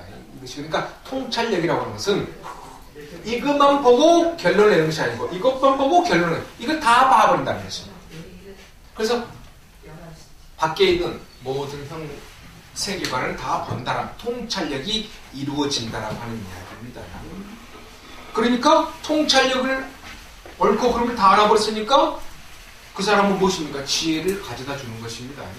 지혜를 가져다 주는 것입니다. 우리는 무엇이죠? 업이기 때문에 지식으로서 모든 것을 풀어나가려고 하고 있습니다. 지식으로 풀어내려고. 그러니까 전번에 말씀드렸죠. 지혜 있는 사람이라고 하는 것은 오랫동안 살아오면서 연륜이 만들어내는 결과입니다. 그러나 불교에서의 그 사람을 지혜라고 이야기할 수가 없습니다. 불교에서 지혜는 다릅니다. 업이 없어지면서 얻어지는 것. 평화를 준다. 평화를 준다는 표현. 그래서 이 책은 좀 평화라는 표현 많이 쓰고 있는데요. 실은 평화라는 표현보다도 평온이라고 이제 들으시면 되겠습니다. 평온한 안정과 평온함을 가져다 줍니다. 그래서 경제라든가 논서에 이 표현을 절대 경전에 평화라는 표현이 나오지 않습니다. 평화는 표현이 않습니다. 여기서 이제 그렇게 해놓고 있는데 무슨 표현은 편안한 안자로만 표현하고 있습니다. 이 하나로만 쓰고 있습니다. 이 한 단어로. 이것을 이제 여러 가지로 해석해가지고 이제 독자들이, 그러니까 학자들이 풀어내고 있습니다만은 안이라고만 표현하고 있습니다. 안정이라는 표현도 안 써요. 그러니까 깨달음은 아까도 제가 조금 전에 시간에 말씀드린 것 같이 시대별, 학파별, 종파별에 깨달음을 얻은 사람의 모습을 여러 가지로 표현합니다. 불가사의한다, 불가사의하다. 그 다음에 항상상자, 불가사의, 편안함, 그 다음에 청정함, 그 다음에 아까 말씀드린 평온함, 이 안이라고 하는 표현들이 이렇게 나옵니다. 이것은 거의 정형구식으로 불가사의, 항상상자, 청정함, 편안한 안자, 이 표기들이 계속 똑같이 나옵니다. 초기불교, 부파불교, 대승불교. 그래서 이 상태는 거기다가 이제 아까 말씀드린 시대별 불정, 그 다음 종파, 학파에서는 거기다 또 붙이고 있습니다. 여러 가지 붙이고 있습니다. 네. 근데 이제 불가사의, 업이 없어졌기 때문에 보지 못한 것을 보고 알다라고 하는 그런 측면에서 불가사의입니다. 좀 기적적인 것이 전혀 아닙니다. 보지 못한 것을 볼 수 있기 때문에 전과 다르다 라고 해서 불가사의라는 표현을 쓰고, 근데 지금 내가 가짜를 집었는데 불사의라고만 되어 있습니다. 불사의입니다. 그런데 우리가 불가사의, 가짜, 옳을 가짜를 표현하고 있습니다. 항상상자, 그것은 깨달음 얻었으면 그 깨달음이 계속 유지된다라고 하는 것입니다. 청정한 모습, 편안한, 몸이 가벼워진 상태. 그 편안한 안자라는 것은 몸이 가볍고 또 정신적, 육체적 가벼움을 갖다가 이야기하고 있습니다. 그래서 여기서 평화라고 하는 것은 이제 편안함으로 해석하시면 되겠습니다. 그 다음에 이제 깨달음으로 깨달음을 얻게 하고 열반에 이르게 한다. 중도. 그런데 이제 전번에 제가 말씀드린, 그러면 이제 중도를 수행하는 것에 있어서는 뭘 한다고 했죠? 8정도입니다. 자, 그 앞에, 그 이전에 109페이지에 있는, 거기 쭉 있는 것은 예전에 제가 검은고 이야기했죠. 그 내용이 있기 때문에 그것은 생략하겠습니다. 맨 밑에 부처님께서는 깨달음을 얻은 직후 예전에 함께 수행하다 떠난 5명의 수행자를 찾아가 오비구죠. 처음으로 살바, 이게 녹여온 이야기입니다. 이를 초전법문이라고 하는데 그 내용은 중도와 8정도 사성제가 그 중심을 이룬다. 그러니까 이제 연기설을 설하시고 중도를 설하시고 8정도 사성제를 설하셨다라고 하는 내용입니다. 자, 그 다음 111페이지 둘째 단락입니다. 이 중도의 가르침을 구분하여 아까 제가 말씀드렸고 책에서도 언급했습니다. 고락 중도라고 하는 것입니다. 고라고 하는 것은 고행을 중심으로 하려고 하는 사람, 락이라고 하는 것은 쾌락적인 것만에 중심을 두고 있는 것입니다. 이 쾌락이라고 하는 당시에는 이제 성행위를 이야기하고 있습니다. 그래서 여러분들 인도에 어떤 가보시거나 아니면은 어떤 그 화보 같은 거 보면 좀 여기저기 이 자리에서 이야기하는 건 좀 죄송합니다만은 성행위의 모습들이 많이 조각이 돼 있죠. 그런 것을 이제 이야기하고 있는 행했던 것들을 이야기하고 있습니다. 고행주의와 쾌락주의라는 극단, 단멸론과 상주론입니다. 단멸론이라고 하는 것은 스스로 혹은 신에 의해서 없어진다. 그런 잘못된 생각.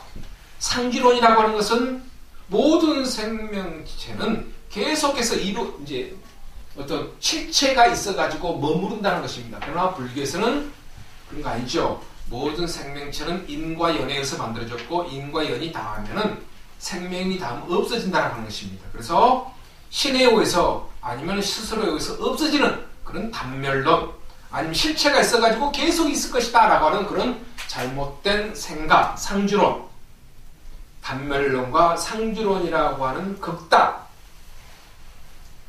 그 다음에 유 아니요 무라고 하는 이제 있는 것과 없는 것, 무라는 극단을 따는 길이 바로 중도인 것입니다. 이 세 가지에서 지적하는 사항은 부처님 당시에 행해가던 극단적 사상과 사조를 이뤘습니다. 아까도 말씀드렸죠.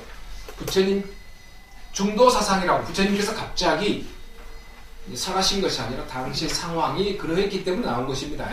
그리고 예전에 말씀드린 것도 다음에 나옵니다. 연기설도 부처님께서 갑자기 내가 지금 깨달았으니까 연기설 설하겠다라는 것이 아니라 당시의 시대사조, 사상적인 것이 신중심이었던 것입니다. 신에 의해서 태어나고 신에 의해서 성장하는 것이 아니다. 모든 것은 인과 연에 의해서 만들어진 업에 의해서 태어나고 업을 살아간다. 그런데 수행을 하면은 깨달음을 얻을 수 있다 라고 이야기하신 것입니다. 그래서 모든 것이 신중심의 범신론적인 생각을 하고 있던 것을 부정하기 위해서 나온 것이 부처님의 연기사상. 그런데 또 하나는 많은 수행자들이 고락을 중심으로 해서 수행하고 있던 것입니다. 그래서 그것을 타파하기 위해서 부처님께서 제시한 것이 중도사상입니다.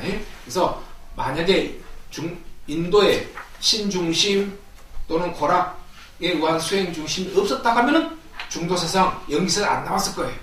근데 이제 그 당시에 사상들이 그랬기 때문에 그것을 이제 무너뜨리기 위해서, 타파하기 위해서 말씀하신 것이 연기설과 중도사상, 중도사상을 수행하기 위해서 만들어 놓으신 팔정도라고 하는 것입니다. 자, 그 다음 단락으로 내려가겠습니다. 중도를 두 극단의 가운데로 생각하십시다. 그러나 그것은 중간일 뿐 중도가 아닙니다. 예를 들어 흑백 논리가 틀리기 때문에 어중간한 논리를 펴는 것은 옳지 않습니다. 즉 중도는 어중간한 상황을 말하는 것이 아니기 때문에 중도는 잘못된 것을 떠나 옳은 이치에 서는 것이다. 그래서 경전에서는 중도는 곧 정도라고 말한다. 그래서 중자정야라고 하는 것입니다. 중자정야. 제가 전번에 말씀드렸죠. 중도를 우리 잘못 해석하면 중간으로 해석합니다. 그래서 옳고 그름, 있다 없다를 떠난, 그래서 발을 정자로 풀어야 된다 라고 말씀드렸습니다. 이 중도는 나와 너, 시와 비, 시비, 이것과 저것, 내 편과 네 편으로 나누어 대립하고 갈등하는 고통을 치유하는 바른 길인 것입니다. 즉 중도 실천으로 제시된 것이 바로 팔정도이다. 고행지와 쾌락기 극단을 떠난 바른 길이 바로 팔정도이며 이 팔정도는 또는 사성제 연계되어 있다 라고 되는데, 아까도 말씀드린 바와 같이 저는 중도 사상을 굉장히 개인적으로 학문하는 사람이지만은 불자로서 굉장히 중도 사상을 중요시 여기고 있습니다. 왜냐하면 중도는 팔정도로 수행해야 되는데 8가지 수행 방법이 있습니다만은, 그러나 옳고 그름, 좋다 나쁘다, 있다 없다, 긍정 부정이라고 하는 것이 어디까지 나오냐? 여기까지 나오거든요. 근데 순간 중도라고 하는 것을 생각을 하게 되면 그것이 자동적으로 나 같은 경우는 없어져 버립니다. 근데 욱할 때까지 나와요. 근데 나는 불자야, 중도 수행해야 돼 라고 하면 서서히 잠재워집니다. 그렇기 때문에 저는 제 개인적으로 중도가 수행의 삶에 굉장히 중요하다고 봅니다. 그래서 이제 여러분도 어떤 수행 방법을 갖고 계신지 모르겠지만은 이제 그 내용이 바로 이제 114페이지 보시게 되면 이제 죄송합니다. 지금 8정도인데 그 다음 페이지 112페이지 죄송합니다. 112페이지입니다. 네,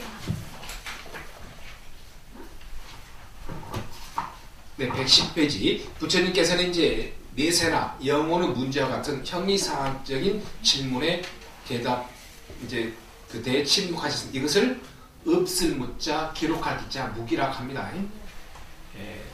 전번에도 제가 언급했습니다. 불교에서는 무기라는 단어, 그러니까 부처님께서 내생이 있으면 깨달고 나서의 모습이라든가 여러 가지 물어보잖아요. 근데 부처님께서 답을 안 하시죠. 그래서 없을 무자, 기록할 기자에서 말씀을 하는 것, 신묵으로 일관하는 것 갖다가 무기라고 합니다. 두 번째, 또 하나의 무기라고 하는 의미를 지혜라고 표현합니다. 지혜를 갖다가 무기라고 이야기합니다. 네. 그래서 선악, 무기라고 표현합니다. 선업, 악업, 무기라고 합니다. 선업은 좋은 것, 악은 나쁜 것입니다. 그런데 앞에서 선은 악보다 좋은 것을 이야기합니다. 상대적인 것을 이야기할 때는 선악의 선을 이야기합니다. 그런데 선악을 떠나면 아까도 말씀드린 것 같이 제3의 선은 나타나죠. 이것을 지혜라고 표현합니다. 지혜라고 표현합니다. 지혜가 있기 때문에 제3의 선이 나타납니다. 그래서 우리가 선업, 악업 이야기합니다. 그래서 이것은 악보다 낫습니다만은, 그런데 이것은, 이 선은 누가 만들어내냐? 실은 의식이 만들어냅니다. 의식은 누가 만들어내죠? 업이 만들어냅니다. 악보다는 낫습니다. 그렇지만 아직까지 우리는 악의 모습이 많고요. 선의 모습은 조금 있습니다. 근데 이것은 누가 의식이 만들어냅니다. 의식이 만들어냅니다. 좋다, 나쁘다. 그러니까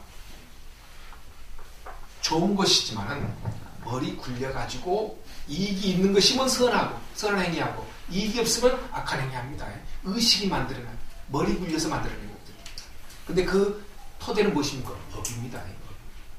근데 선, 악, 상대적인 것이 없어지면 지혜가 나타납니다. 이걸 갖다 뭐라고 하나? 무기라고 이야기합니다. 꼭 정리하셔야 됩니다. 선한 행위는 지혜가 아닙니다. 머리가, 의식이 만들어내는 행위에 불과합니다. 시험에 나옵니다. 다음에. 그게 중요합니다. 그 다음에 또 하나의 무기가 있습니다. 그래서 대승불교에서 이야기하는 무기입니다. 우리 마음은 무기의 성질을 가지고 있습니다. 왜? 우리 마음은 용기와 같다. 그릇이라고 이야기합니다. 그래서 아리아식이라고도 하고, 장식, 간출장자, 식자라고 장식이라고 합니다. 우리 옷장 있죠. 옷장에 보면은 상의도 있고 하의도 있고 벨로무 옷이 다 들어가 있죠. 그와 마찬가지로 우리 마음은 다 모든 것들을 다 갖추고 있습니다. 선, 악, 지혜를 갖추고 있습니다. 그래서 우리 마음은 그릇이라고 이야기합니다. 여기에 커피가 들어오든 물이 들어오든 차가 들어오든 고추장이 들어오든 된장이 들어오든 이 용기는 아무런 반응하지 않습니다. 그렇잖아요. 그렇기 때문에 우리 마음은 무기의 성질, 즉 중립의 성질을 가지고 있다. 그래서 여러분들께서 불교 책을 보시다 보면은 무기라고 하는 이야기가 있으면은 세 가지에 있습니다. 침묵, 그 다음에 지혜, 그 다음에 중립, 이렇게 이 세 가지 것 가지고 풀어내시면 됩니다. 그러나 대부분이 무기하면은 지혜로서 많이 나옵니다. 지혜라는 표현 많이 나오고 있습니다. 자, 그래서 이제 여기서 침묵감만 가지고 이야기. 이런 질문에 대답하면 삿된 소견이나 의혹만 더해질 뿐이며 연기와 중도 자리에 서야만 진실을 볼 수 있다고 생각하십니다. 그리고 여기서 한 걸음 더 나아가 독화살의 비유를 들어 그와 같은 형이상학적인 논의에 얽매이거나 올바른 생활과 수행, 즉 중도 실천을 통해 해탈기를 찾으려고 권하십니다. 불교는요, 추상적이고 형이상학적인 것을 배제합니다. 현실 중심입니다. 그래서 전번에 말씀드렸죠. 우리 불교는 과거, 현재, 미래 할 때도 항상 과거, 미래, 현재라고 이야기했죠. 우리는 현재 중심입니다. 전혀 형이상, 추상적인 것을 이제 제시하지 않습니다. 독화살을 맞은 사람은 무엇보다 먼저 독화살을 빼고 상처를 치료해야 합니다. 그런데 어리석은 사람은 도구, 성분, 화살이 날아온 방향 등을 아래한다며 독화살 빼는 것을 늦춘다면 이 얼마나 위험한 일인가. 삶도 마찬가지입니다. 팔정도를 통해 중도를 실천함으로써 깨달음에 다다라야 할 것입니다. 중도는 부처님의 초전법륜부터 오늘이기까지 그릇된 견해나 극단의 견해를 따른 바른 견해와 실천을 제시하며 올바른 삶을 살도록 하는 중요한 가르침입니다. 그 다음에 성처 스님을 예를 들고 있는데요. 중도는 12 선악, 그러니까 72비 옳고 그름이라든가 선악 같은 것 같은 상대적 대립의 양쪽을 버리고 그 모순, 갈등이 상통한 융합하는 절대적 경계에서 불자들이 추구한다. 그래서 72비 가리는, 근데 실은 이제 여기서 잘못하면 시시비비라고 하는 것을 이것은 이제 어떤 따지는 것으로 표현하고 있습니다만은 그냥 여기서 따지는 거, 선악을 따지는 거, 그거 이야기하지 말아라 하는 것입니다. 그런데 한 가지 혹시나 해서 수행을 하게 되면은요,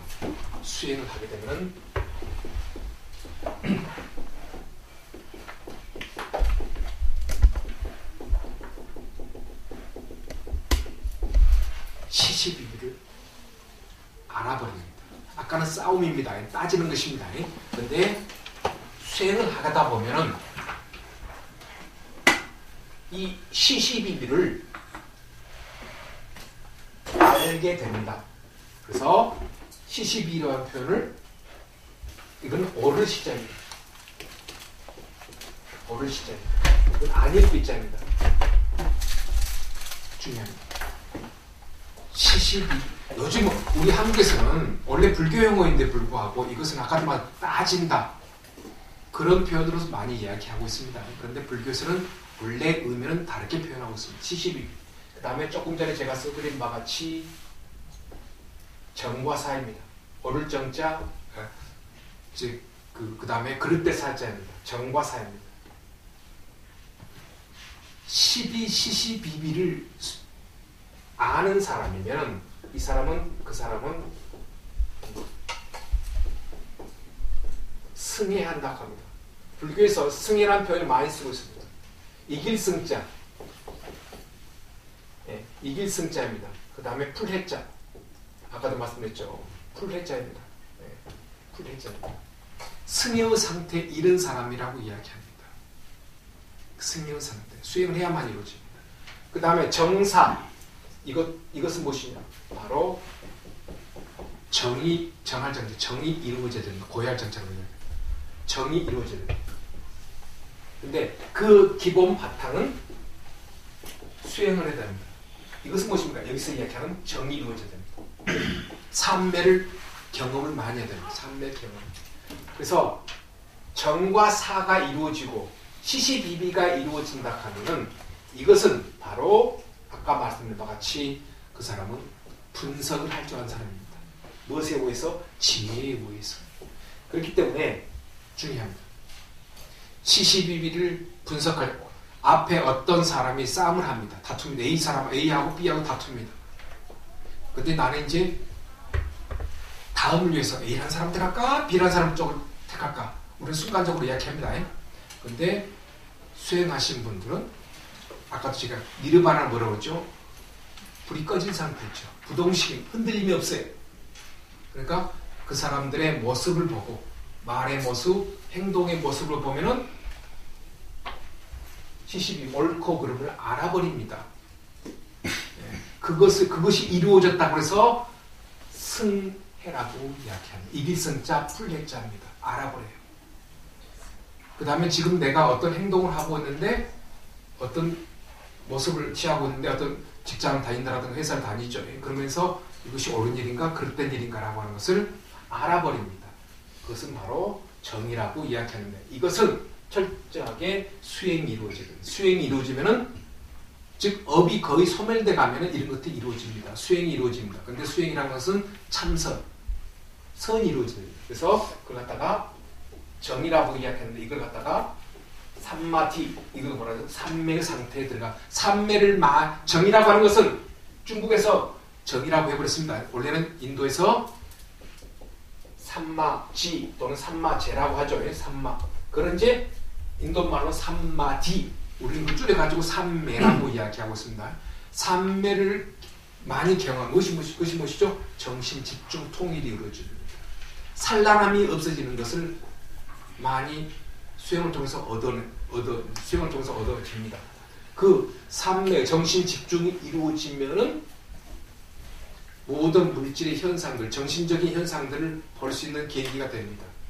그렇기 때문에 그것을 우리가 뭐라고 해요? 분석한다라고 이야기합니다. 분석은 두 가지를 나타납니다. 시시비비를 알게 되고 옳고 그름을 정과사를 알게 됩니다.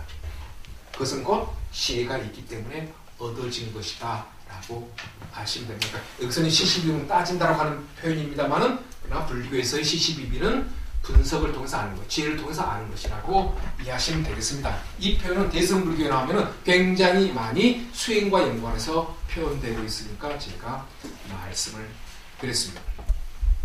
자, 연기법 중도사상 여기까지 하고요. 그 다음에 113페이지로 넘어가겠습니다. 네.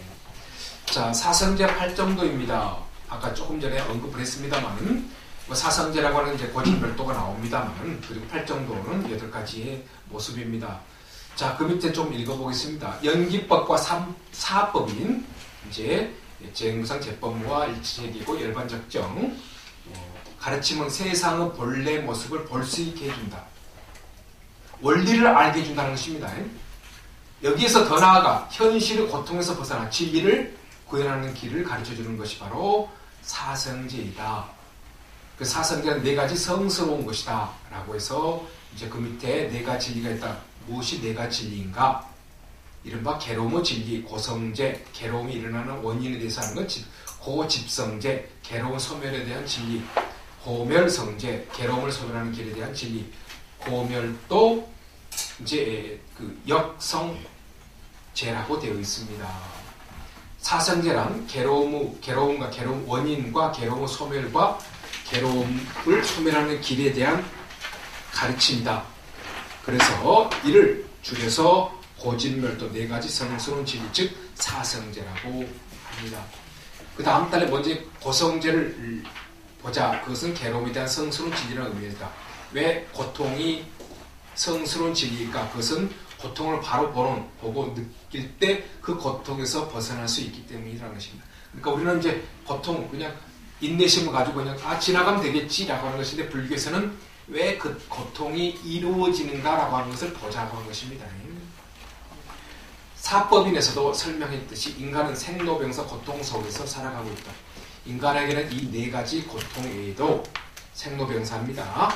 생로병사 고통을 네 가지 고통이라고 해서 사고라고 하고 이 네 가지 고통에 더하여 8가지 고통인 것을 팔고 그것은 사고인데 아까 말씀드린 것 같이 원증해고 그 다음에 이제 원증해라고 하는 것은 이제 그 어떤 싫은 사람을 만나지 않은 고통, 사랑하는 사람과 헤어지는 고통, 애별이고 그리고 구부득고라고 하는 것은 우리가 이제 여기서는 불이라고 되는데 이제 그냥 불하고도 있습니다. 구불득고라고 하는데 얻고자 하는 것을 못 얻었을 때 얻는 고통. 그 다음에 오치온고라고도 하고 또는 이제 오온성고라고 합니다. 여기서는 치아할 치자인데 오온이라고도 하고 아시는 바와 같이 우리가 많이 알고 있는 것은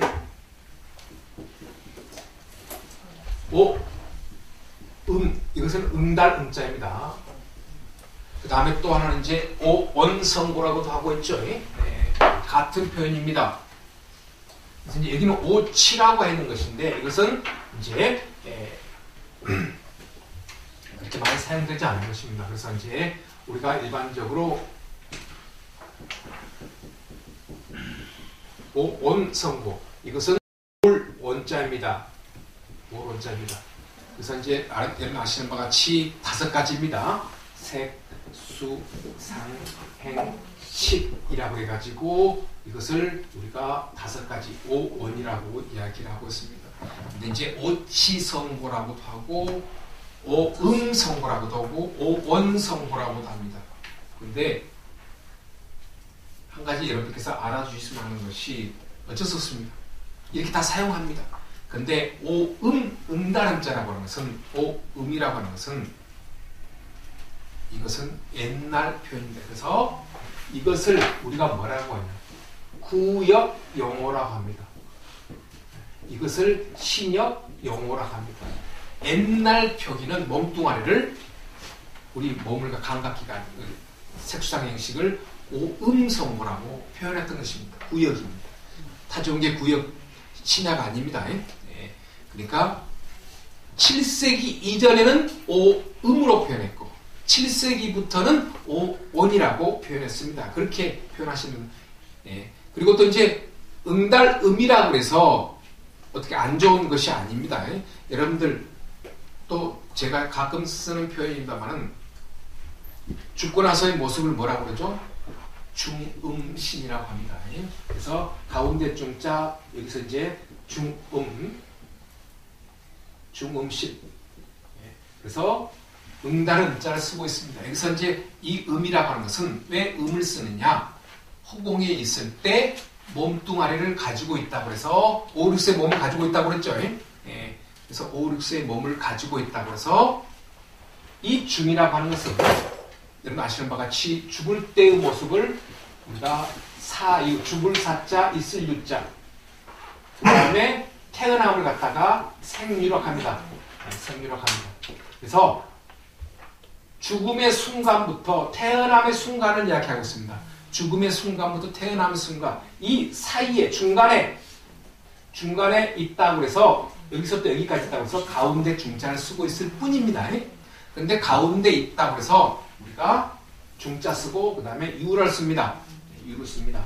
그래서 죽어서 태어날 때까지, 죽음이라고 하는 것은 영원히 몸속에서 떠난 것, 태어남이라고 하는 것은 어머님 몸속에서 정자, 완자가 만나서 하나의 생명체, 즉 착상이 되는 것을 이야기를 하고 있습니다. 어머님 몸에서 나오는 것을 뭐라고 그러죠? 출생. 어머님 몸속에서 태어남이 이루어진 것을 탄생이라고 이야기를 하고 있습니다. 그래서 그런데 좀 구체화시키고서 또 아까도 말한 이 있을 유라고 하는 것은 이거 있다라고 하는 것은 무엇입니까? 존재죠. 근데 중생들은 무엇을 존재죠? 업을 이야기하고 있습니다. 업에 의해서 존재하고 있습니다. 그래서 태어남도, 죽음도 업에 의해서 죽고, 허공에 의해서 있는 것도 업에 의해서 있고, 몸뚱아리도 있고, 뭘 먹는다고 그랬죠? 향을 먹고 살고 있습니다. 그래서 건달바라고 그랬죠. 그리고 어머님 몸속에 들어가는 거 아까도 조금 전에 말씀드렸죠? 업을 맞춰서 들어갑니다. 어머니 몸속으로 들어갑니다. 그래서 유라는 표현을 쓰고 있습니다. 그래서 이제 중유라고도 하고 또 중음식 몸뚱아리를 5, 6세의 몸뚱아리를 가지고 있기 때문에 이제 이렇게 표현하고 있습니다. 그래서 이제 아까 말씀드린 같이 우리가 중음이라고도 하고 또는 중원이라고 합니다. 그래서 음이라고 하는 단어는 옛날 표기다. 7세기 이전 것이다. 그 다음에 온이라고 하는 건 7세기부터 사용되는 이제 표기다라고 이해하시면 됩니다. 그래서 오온, 선고라고 하는 한자, 음선고라고 하는 한자, 의미는 같다. 옛날이냐, 그러니까 7세기 전후에 의해서 표기한 것 뿐이다. 라고 이해하시면 되겠습니다. 그래서 여기는 오치선고라고, 자, 표현이 나왔네. 원증해고는 미워한 사람과 만나는 고통이요. 에벨리고는 사랑하는 사람과 헤어지는 고통이다. 구부득고는 원하는 것을 얻지 못하는 고통이요. 오치원고는 인간으로 살아가고 있는 생존 그 자체가 고통이라는 것이다. 그래서 생로병사와 함께 8가지의 고통을 이야기를 하고 있습니다. 자, 그 다음에 이제 그 밑에는 이제 색수상행식. 우리 불교는 그 밑에 나옵니다만은 색수상행식을 우리 불교는 이원론적으로 이야기하고 있습니다. 즉, 색하고 식만을 이야기하면 좋겠죠. 색하고 식. 이원론이니까요. 근데 불교 철학만이 이원론을 이야기하는데 이렇게 여기까지 이제 색을 이야기하고 있고 이것을 이제 마음을 이야기하고 있습니다. 근데 또 이제 제가 간혹 이야기하는데 초기 불교에서 이야기하는 식의 표현, 그 다음에 대승 불교에서 이야기하는 식의 표현이 됩니다만 이것은 인식하는 마음으로 이해하시면 되겠습니다. 여러분께서 안, 이, 비, 설, 신, 의도 인식하는 인식기관 마음이라고 생각하시면 되겠고 그 다음에 색수상행식 또한 인식하는 마음이라고 이야기하시면 되겠습니다. 그런데 대승불교는 또 바뀌려고 계시죠. 그것이 아까 조금 전에 시간에 말씀드린 78식이 나타납니다. 그렇기 때문에 그 부분은 여러분께서 이제 또 생각하셔야 되구나. 이제 여기서 우리 책에서 이야기하는 이원론적입니다. 색수상행식이 이제 아까도 말씀한 같이 이제 그 명과 색을 이야기할 때 12연기법에서 이제 명에 상당하는 거고 이제 여기서 이제 식은 또 이제 명과 색으로 이야기하고 있습니다. 그 밑에 한번 읽어보겠습니다. 간단하게요. 색이란 몸을 이루고 있는 물질 일반을 말한다. 순환, 외부 대상을 느끼고 받아들이는 감수작용. 감수작용 우리가 3가지로 나타납니다. 고락, 그 다음에 이제 고락도 아닌 것. 근데 우리는 고락도 아닌 것은 무엇입니까? 지혜로 받아들인다. 우리는 지혜로 받아들이지 못합니다. 항상 고하락으로만 받아들입니다. 상이라고 하는 것은 생각할 상태입니다. 이런 감각기관으로 아까 조금 전에 수로 받아들인 감각기관으로 받아들인 느낌을 자신의 경험한 내용을 바탕으로 무엇입니까? 업입니다. 업으로 지각하는 작용이다. 그런데 우리는 이 감각기관은 데이터를 있는 그대로 보지 않고 내 생각의 틀 속의 개념으로 이름을 파악합니다. 중요합니다. 여기서 상이라고 하는 것은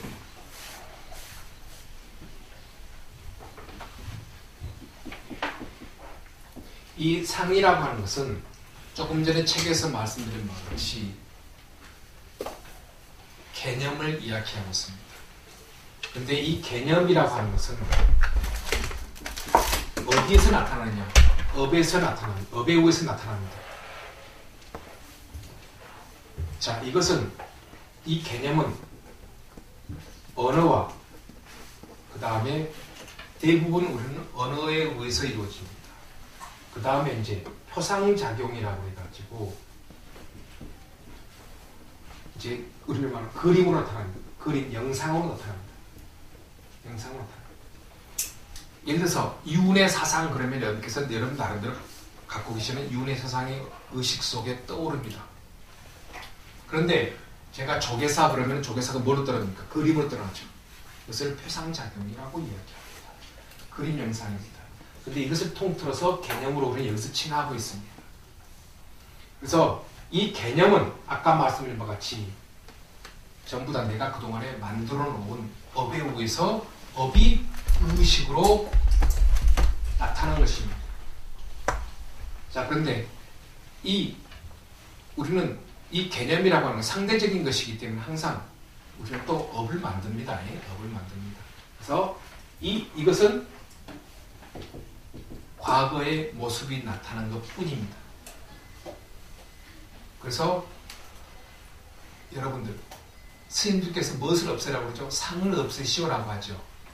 그런데 실은 이 개념을 없애라고 하는 것이 아닙니다. 이 개념을 만들어내는 것이 무엇이죠? 업이라고 했죠. 이 업을 뭐라고 했죠? 이 업을 뭐라고 했냐? 서로상자라고 합니다. 이것은 서로상자입니다. 서로상자. 이 상이 있기 때문에 이 상에 의해서 무엇이 나타납니까? 업이 상이에요. 이것에 의해서 개념이 나타납니다. 그래서 상을 버리시오라고 하는 것은 업을 없애시오. 업이 있기 때문에 의식의 현재의 개념이 나타납니다. 이것에 의해서 우리는 봐요. 예전에 말씀드린 것 같이 앞에 계신 보살님이 계십니다. 아이고 보살님 오랜만입니다 라고 하는 것은 과거에 내가 만들어 놓은 업에 의해서 보살님한테 아는 척합니다. 여기까지입니다. 그런데 자, 오늘의 보살님이 계셔요. 근데 오늘의 보살님을 보자마자 과거 것에 의해서 보살님이다라고 인사합니다만은 그러나 오늘의 현재 모습이 계시잖아요. 여기에다가 무엇을 집어넣어요? 생각할 사자를 집어넣어요. 오늘의 현재 모습을, 그러니까 과거의 모습 떠오른 데다가 오늘 현재 것을 그것도 덧붙여요. 그러면 어떻게 돼요? 새로운 또 업이 생깁니다. 그래서 매돌 며칠날 만났던 보살님, 또 매돌 며칠날 만났던 보살님, 그것들이 전부 내 마음속에 저장돼가지고 보살님 작년에는 뭐라고 했는데 올해는 뭐라고 이야기하잖아요. 그것은 전부 다 이 업상이 있기 때문에 나타나면은 수행을 해가지고 이것을 없애버려야 되는데 없애버리지 못하니까 나타나고, 또 거기에다가 생각상자 무엇입니까? 좋다 나쁘다라고 하는 또 새로운 업을 또만 추가시켜버립니다. 이것이 그냥 오늘 보살님 이야기하는 것이 좋다 나쁘다라고 평가해가지고 내 마음속에 또 그대로 집어넣어버립니다. 이렇게 우리는 살고 있다고 하는 것입니다. 자, 그래서 상이란 감각으로 받아들인 느낌을 자신의 경험한 내용을 바탕으로 아까 읽어드렸습니다. 다시 읽겠습니다. 지각하는 작용이다. 그런데 우리는 그 감각의 데이터를 있는 그대로 보지 않고 앞에 계신 것을 그대로 보지 않고 내 생각의 틀에 있는 개념과 이름으로 파악해버립니다. 그 다음에 행위란 행동 의지를 말합니다. 그것은 마음을 이끌어 어떤 행위를 하게끔 하는 것으로 의욕 내지 결심, 식이라고 노력 등을 말합니다. 이것은 의지작용이라고, 형성작용 또는 의지작용이라고 일반적으로 이야기합니다. 자, 앞에 얘기 다시 상을 떠났습니다. 의식 속에 뭔가 떠올랐습니다. 아까 말씀 그림 또는 개념으로 떠올랐습니다. 떠오른 것을 그 다음 식입니다. 식이 무엇입니까? 인식하는 최종작용입니다. 식으로 옮겨주려고 하는 그런 움직임이 있다라고 하는 것입니다. 그래서 떠오른 것을 내 마음속으로 저장시켜 주려는 그런 의지작용, 형성작용을 행위라고 이야기합니다. 근데 여기서 사가 빠져 있습니다. 근데 우리는 보자마자 과거 것이 나오고 새로운 것이 들어가는 그 상 속에 다 여기서 포함하고 있습니다. 자, 그 다음에 둘째 주 식이란입니다.